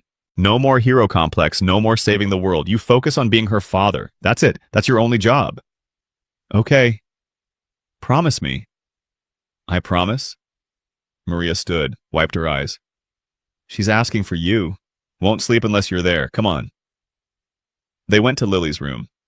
She was awake, staring at the ceiling, small and scared in the big hospital bed. "Hey, baby girl," Arthur said softly. "Daddy." She reached for him. He climbed into bed beside her, careful of his ribs. She burrowed into his chest. "I had a bad dream." "About what happened?" "About you not coming? About being alone forever." "I'll always come. Always, no matter what. You understand nothing in this world could stop me from getting to you. The bad men said you wouldn't. Said you'd run away. Said nobody loved me." Arthur's heart shattered. "They lied, Lily. They lied about everything. You are loved. So loved. By me and Aunt Maria and everyone who knows you. You're the most important thing in my whole life. More important than Miss Evelyn. Different important. You're my daughter. She's my friend. Both important, both loved. But you're first. Always first." Lily was quiet for a while, then, "Is she going to live with us now?" "Maybe, for a little while. She needs help. Like we needed help when Mommy left." "Is she sad like you were sad?" Arthur thought about Evelyn, about everything she'd lost. "Yeah, she's sad like I was sad. Then we should help her, like Aunt Maria helped us." Lily looked up at him with those big brown eyes. "That's what families do, right? Help each other. That's exactly what families do." Is Miss Evelyn family now? Arthur didn't know how to answer that. Maybe she will be, someday. They released Arthur and Lily the next morning. Maria drove them home. The apartment felt smaller, darker. Everything touched by what had happened. Evelyn was there.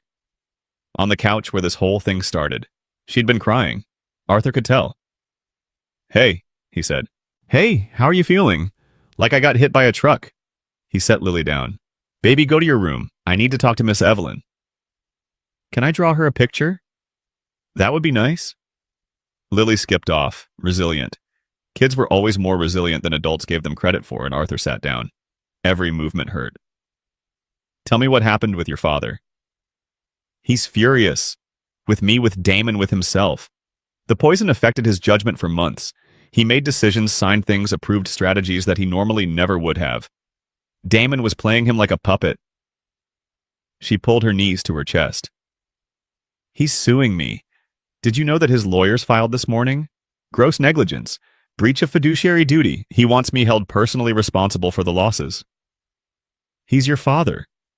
He's a businessman first, always has been. I should have known that. Should have learned it when Mom died and he didn't cry at her funeral. Just went back to work the next day like nothing happened. Grief looks different for everyone. Or maybe he just didn't care. Maybe Damon wasn't the only monster in that company. Maybe my father built an empire on cruelty and I was just too blind to see it. She looked at Arthur. The FBI wants me to testify.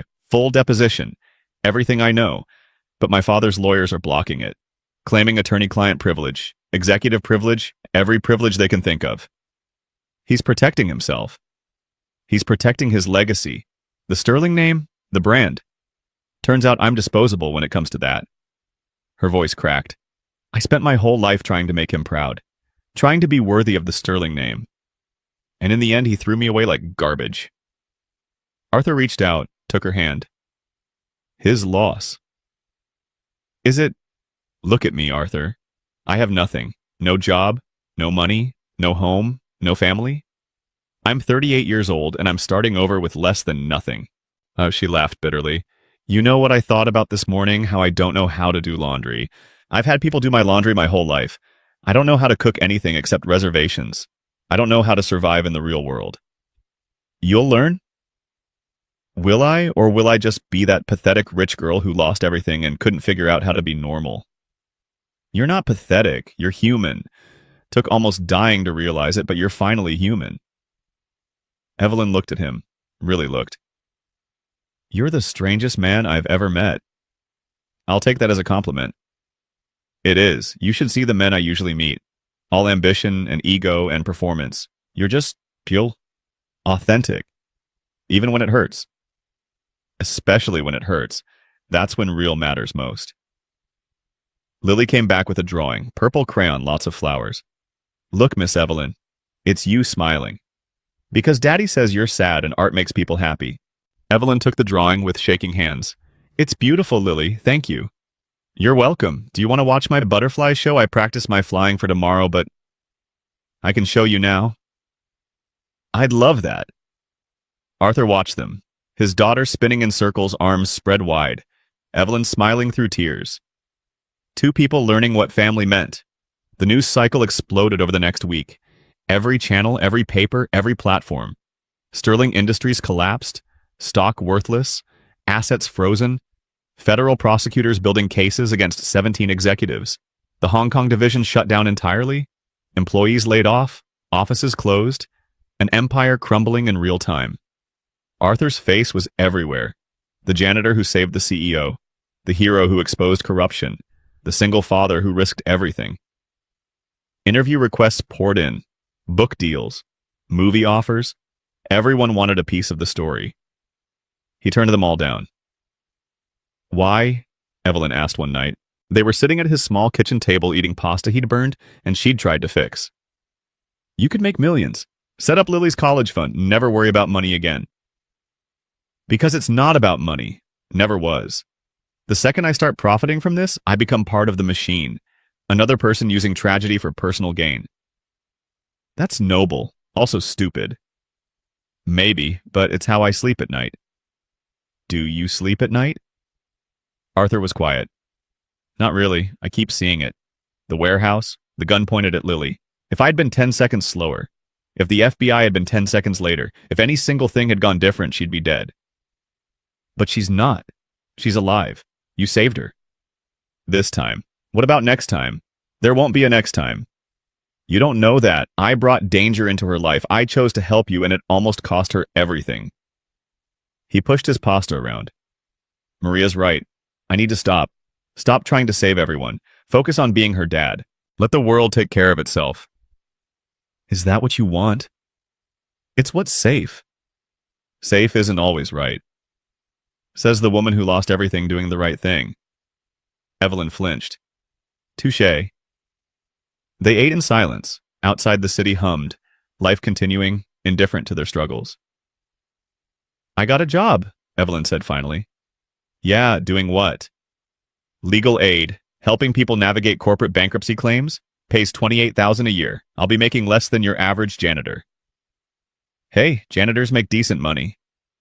She smiled. Present company excluded. Present company barely makes rent. Why do you do it? The janitorial work. You're smart enough to do anything.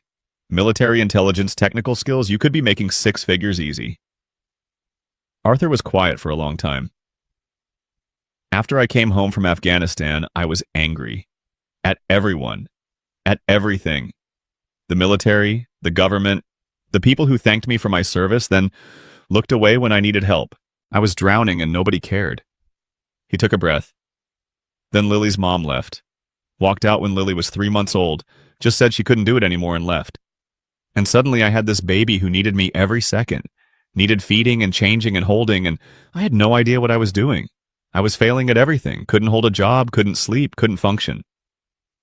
What changed? Wong, the guy who owns the bodega downstairs. He found me one night, 3 a.m. holding Lily in the alley because she wouldn't stop crying and I was afraid I'd hurt her. I was that close to breaking, to doing something terrible. Arthur's hands shook slightly. Wong didn't call the police, didn't judge me, just took Lily, told me to breathe, and sat with me until dawn. Next day, he offered me the apartment above his store. Cheap rent, no questions. And he helped me find the janitorial job. Said I needed something simple, something physical, something that let me clear my head while I figured out how to be a father. So you stayed. So I stayed. The work is simple. Honest, nobody expects anything from me except clean floors, and at the end of every shift I come home to Lily. That's enough. Is it still? After everything that's happened? I don't know. I don't know anything anymore except that my daughter's alive and you're sitting at my table, and somehow we all survived. He looked at Evelyn. What about you? Is legal aid going to be enough after running an empire? I don't know either, but I'm going to find out. She reached across the table, took his hand. Thank you for letting me stay, for not giving up on me. You do the same. I really wouldn't have. A week ago, if you'd showed up at my door homeless, I'd have called security. Now you're the only family I have. What about your father? He's not family anymore. He's just a man who shares my DNA and wants to sue me. She squeezed Arthur's hand. You and Lily, you're my family now, if you'll have me. Arthur squeezed back. We'll have you. The trial started 3 months later. Federal prosecutors versus 17 defendants. The evidence was overwhelming. The USB drive contained everything. But Evelyn was right about one thing. The defense attorneys were good. They argued tainted evidence, illegal surveillance, vigilante justice. They painted Arthur as a rogue operative, Evelyn as a scorned executive seeking revenge. William Sterling testified, recovered now, sharp again. But his testimony hurt more than it helped. He claimed Damon acted alone, said he knew nothing about the embezzlement or the poisoning, said his daughter had overreacted and destroyed the company unnecessarily. He's lying, Evelyn said after watching his testimony on the news. He knew, maybe not everything, but he knew enough. He always knows enough. Can you prove it? No. And even if I could, what would it accomplish? Putting my father in prison doesn't bring back the jobs or the pensions or my mother. It would be justice. Would it? Or would it just be revenge? She turned off the television. I'm tired of revenge, tired of fighting. I just want to move forward. Arthur understood that. He was tired too. Tired of testifying, tired of lawyers, tired of watching his daughter have nightmares about men with guns. The verdict came down on a Thursday. 15 of the 17 defendants guilty on multiple counts. Conspiracy, fraud, money laundering, attempted murder. Decades of prison time handed out like candy. 2 walked free. Insufficient evidence, reasonable doubt. The system working exactly as designed. William Sterling held a press conference that night, announced a restructuring plan, new leadership, new direction. The Sterling name would survive. The company would rebuild. He never once mentioned his daughter. "Congratulations," Arthur said when Evelyn came home that night. "You won." "Did I look at the scoreboard, Arthur? 15 people going to prison. 5,000 people lost their jobs. My mother is still dead. My father still hates me." "Where's the winning? You exposed the truth. That counts for something." "Does it? Or did I just destroy lives for the sake of my conscience?" She sat down heavily. "The legal aid office is closing, not enough funding, so I'm unemployed again. Turns out nobody wants to hire the woman who destroyed a billion-dollar company. Something will come up." "Will it?" "I've applied to 67 positions in 3 months. 67 rejections. I'm toxic, Arthur.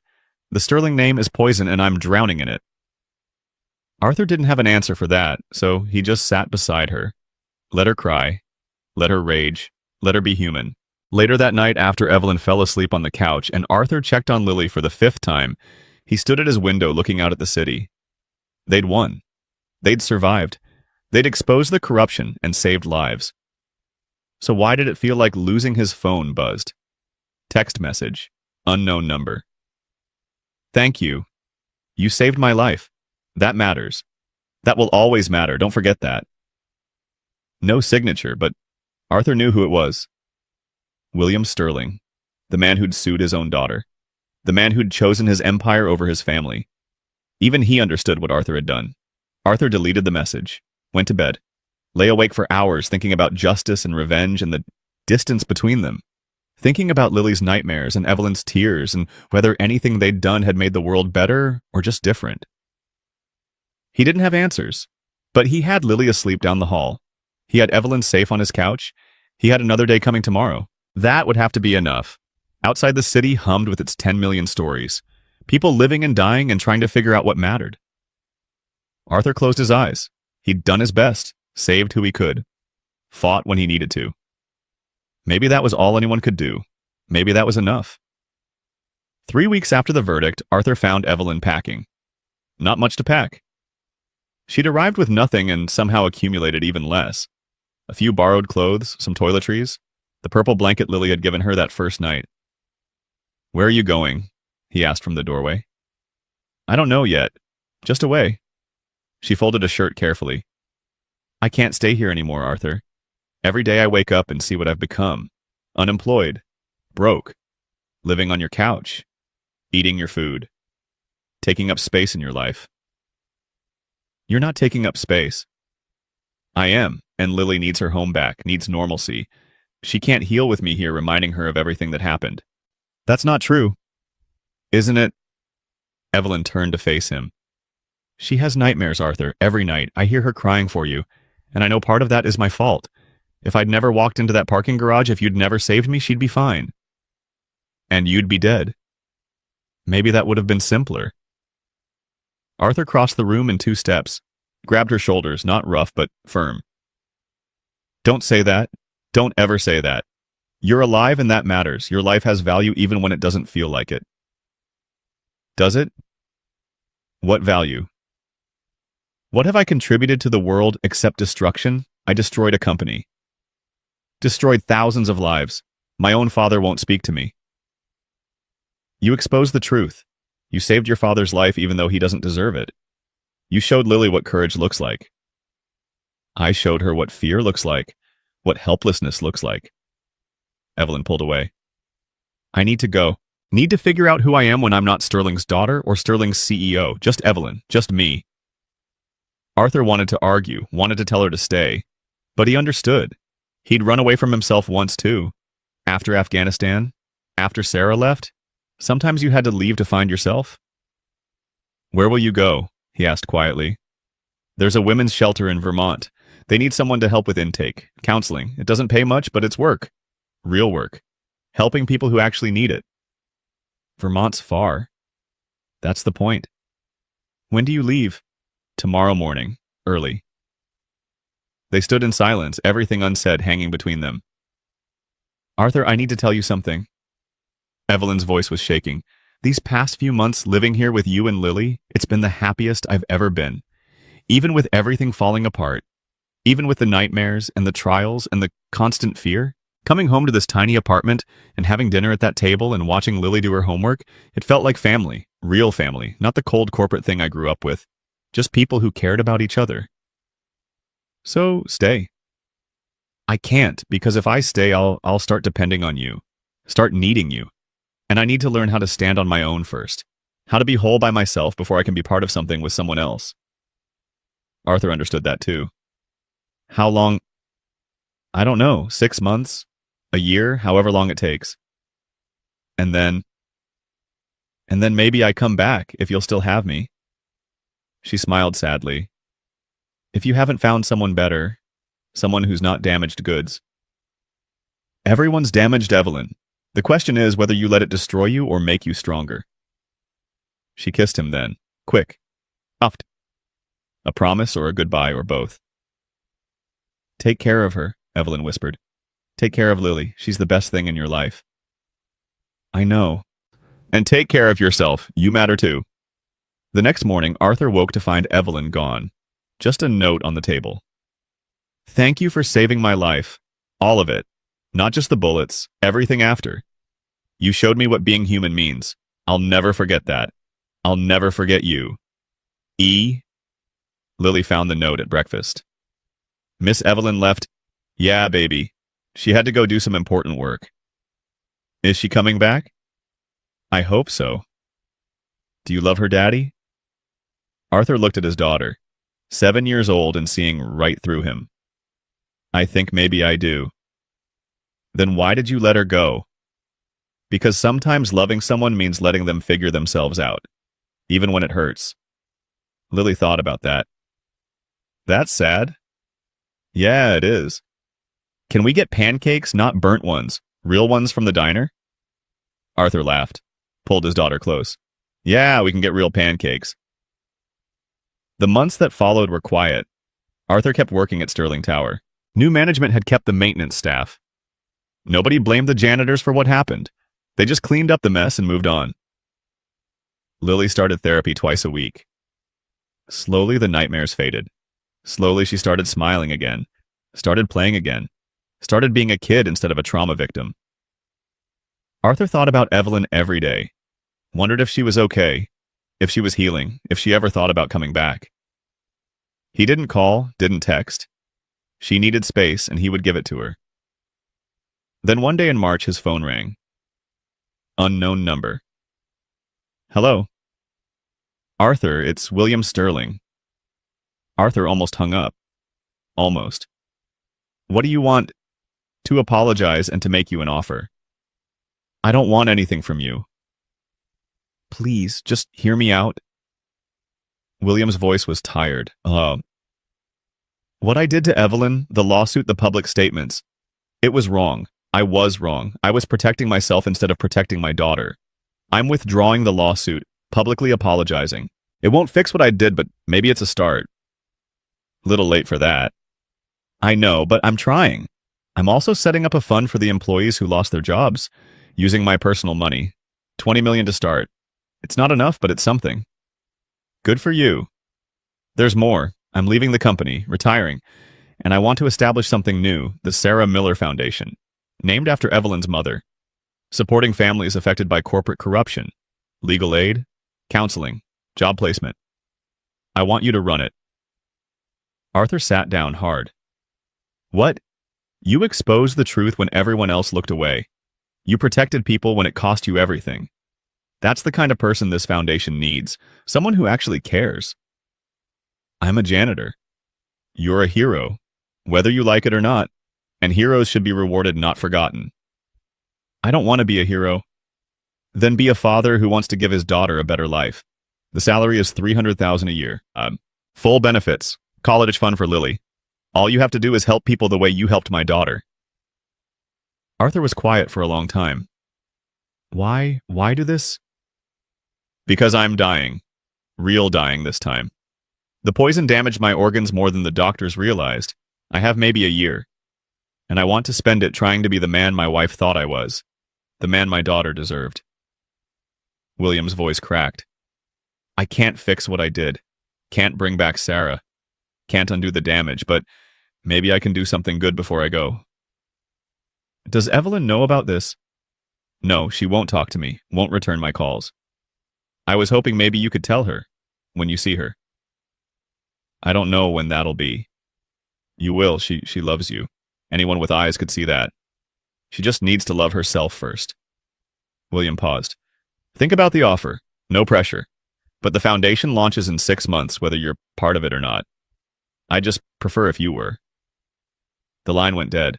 Arthur sat there holding his phone, staring at nothing, everything changing again. That night he told Lily about the offer.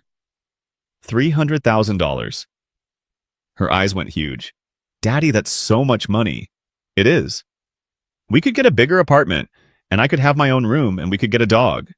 We could do a lot of things. So why do you look sad? Because the money comes from hurt, from pain, from people who lost everything. But you'd be helping them, right? That's what the foundation does. Yeah, that's what it does. Then you should do it. You're good at helping people. It's like your superpower. Arthur smiled. My superpower? Yeah, other dads have boring jobs. Mine saves people. That's way cooler.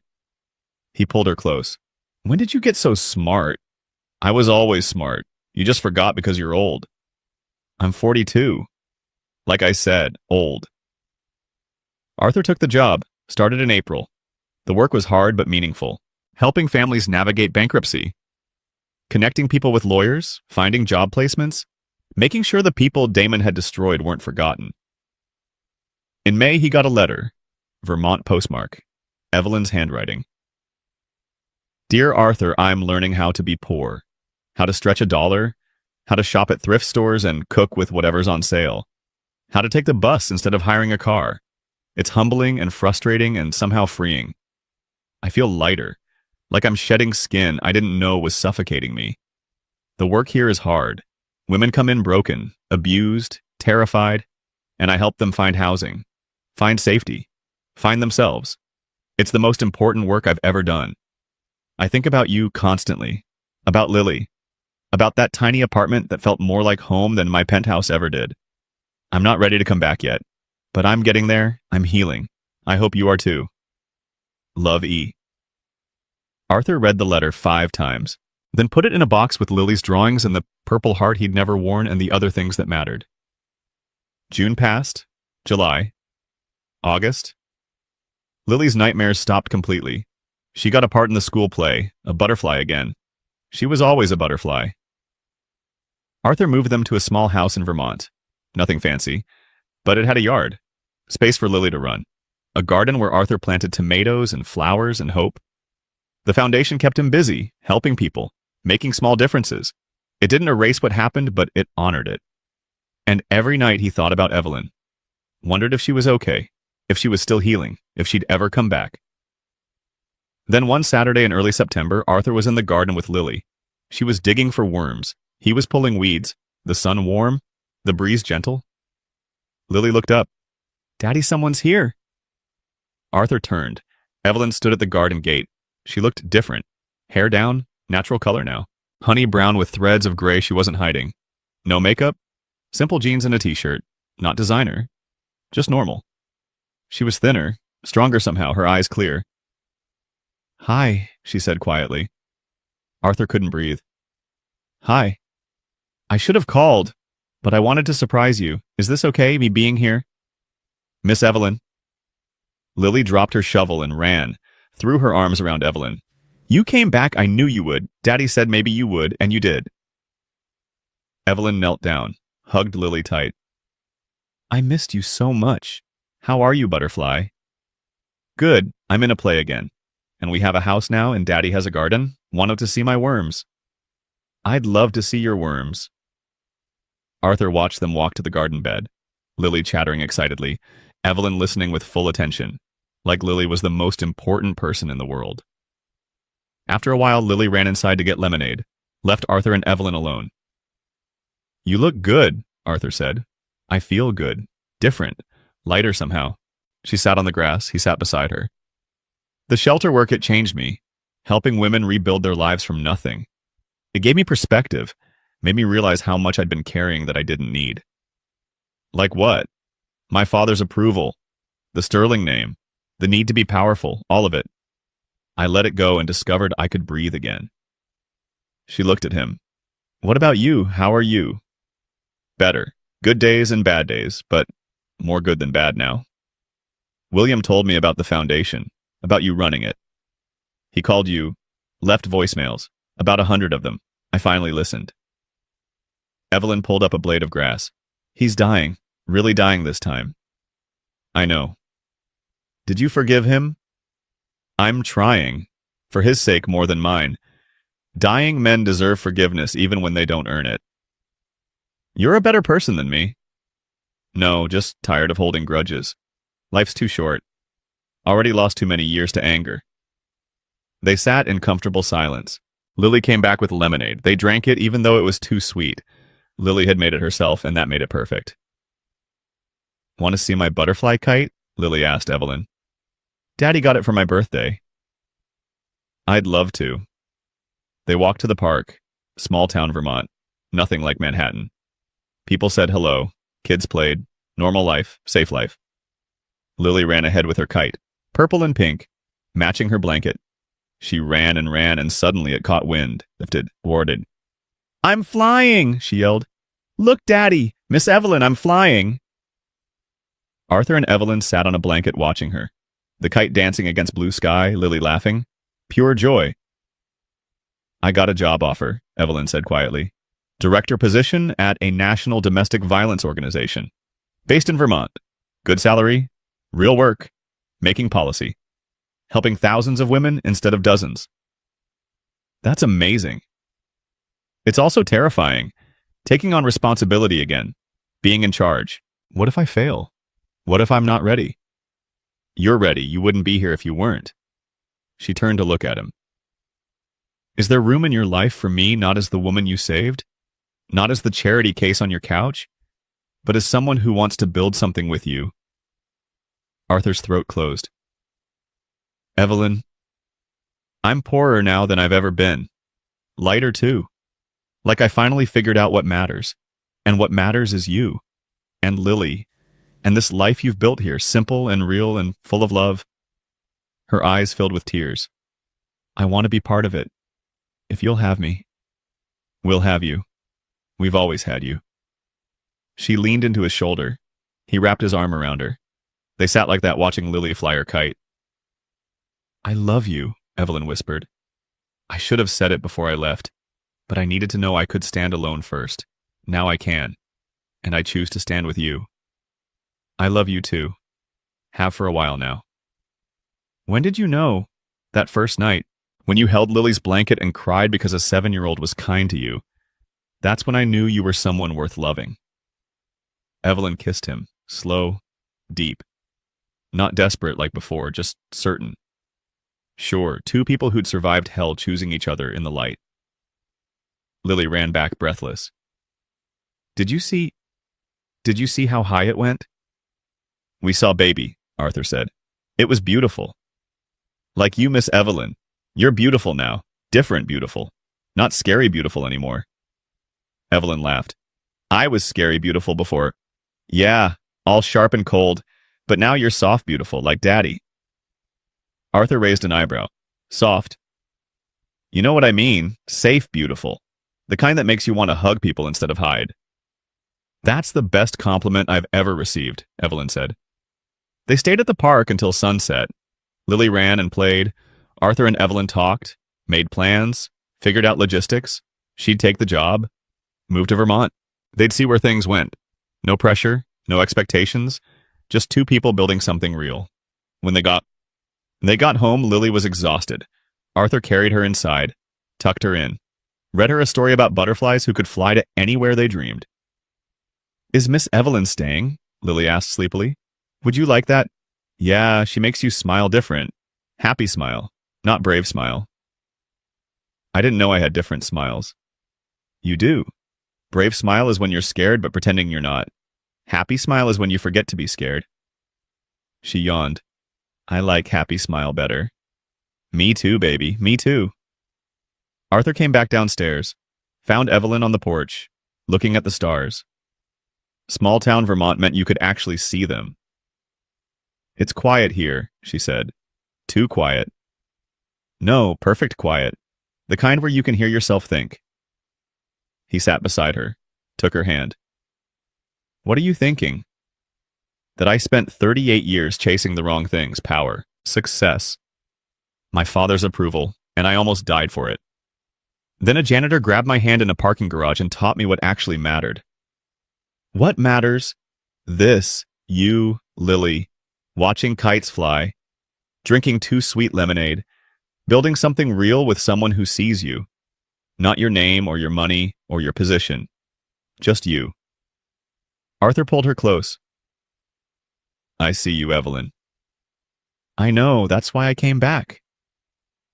They sat like that for a long time, the stars infinite above them, the night gentle.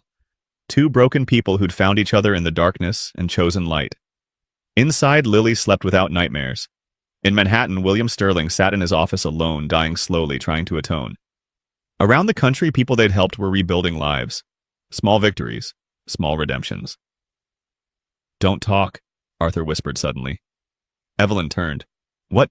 That's what I said to you that first night, when I saved you. Don't talk. I remember. I meant don't make a sound. Don't give away our position, but now I think it meant something else too. What? That sometimes the most important things don't need words. Sometimes love is just being there, just showing up, just holding someone's hand in the dark and refusing to let go. Evelyn's eyes filled with tears. When did you become a philosopher? When I met someone worth finding the right words for. She kissed him, long and slow and certain. A promise, a beginning. A choice to build something beautiful from ruins. Lily came downstairs an hour later, rubbing her eyes. I had a good dream. Yeah, Arthur pulled her onto his lap. What about us, all three of us, in a house with a big garden. And we were laughing, and nobody was scared anymore, and we were a family. She looked between Arthur and Evelyn. Can that be real? Can we be a family? Arthur looked at Evelyn. She looked back. Both of them seeing the same future, uncertain, imperfect, real. Yeah, baby, bull, Arthur said. We can be a family. Good, because I love both of you, and it would be sad if we weren't together. They sat on the porch like that. Three people who'd survived different kinds of hell. Three people who'd found each other and chosen to stay. The stars wheeled overhead. The night breathed around them. Somewhere in the distance, music played. Life continuing, moving forward, healing. Arthur thought about all the words that had mattered in his life. Orders from commanders, vows to his country, promises to his daughter. But the most important words he'd ever spoken were the simplest. Don't talk. 2 words that saved a life. That started everything.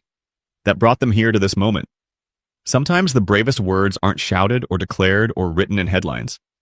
Sometimes they're whispered in parking garages by janitors to CEOs, by fathers to daughters, by broken people to each other. Sometimes silence saves lives. And sometimes in the quiet after the storm, love speaks loudest. Evelyn leaned into Arthur. Lily dozed on his lap. The three of them together, safe, whole, home. Not perfect, never perfect, but real. And that was enough. That was everything. The kite hung from the porch railing, purple wings catching moonlight, ready to fly again tomorrow, ready for whatever came next, together.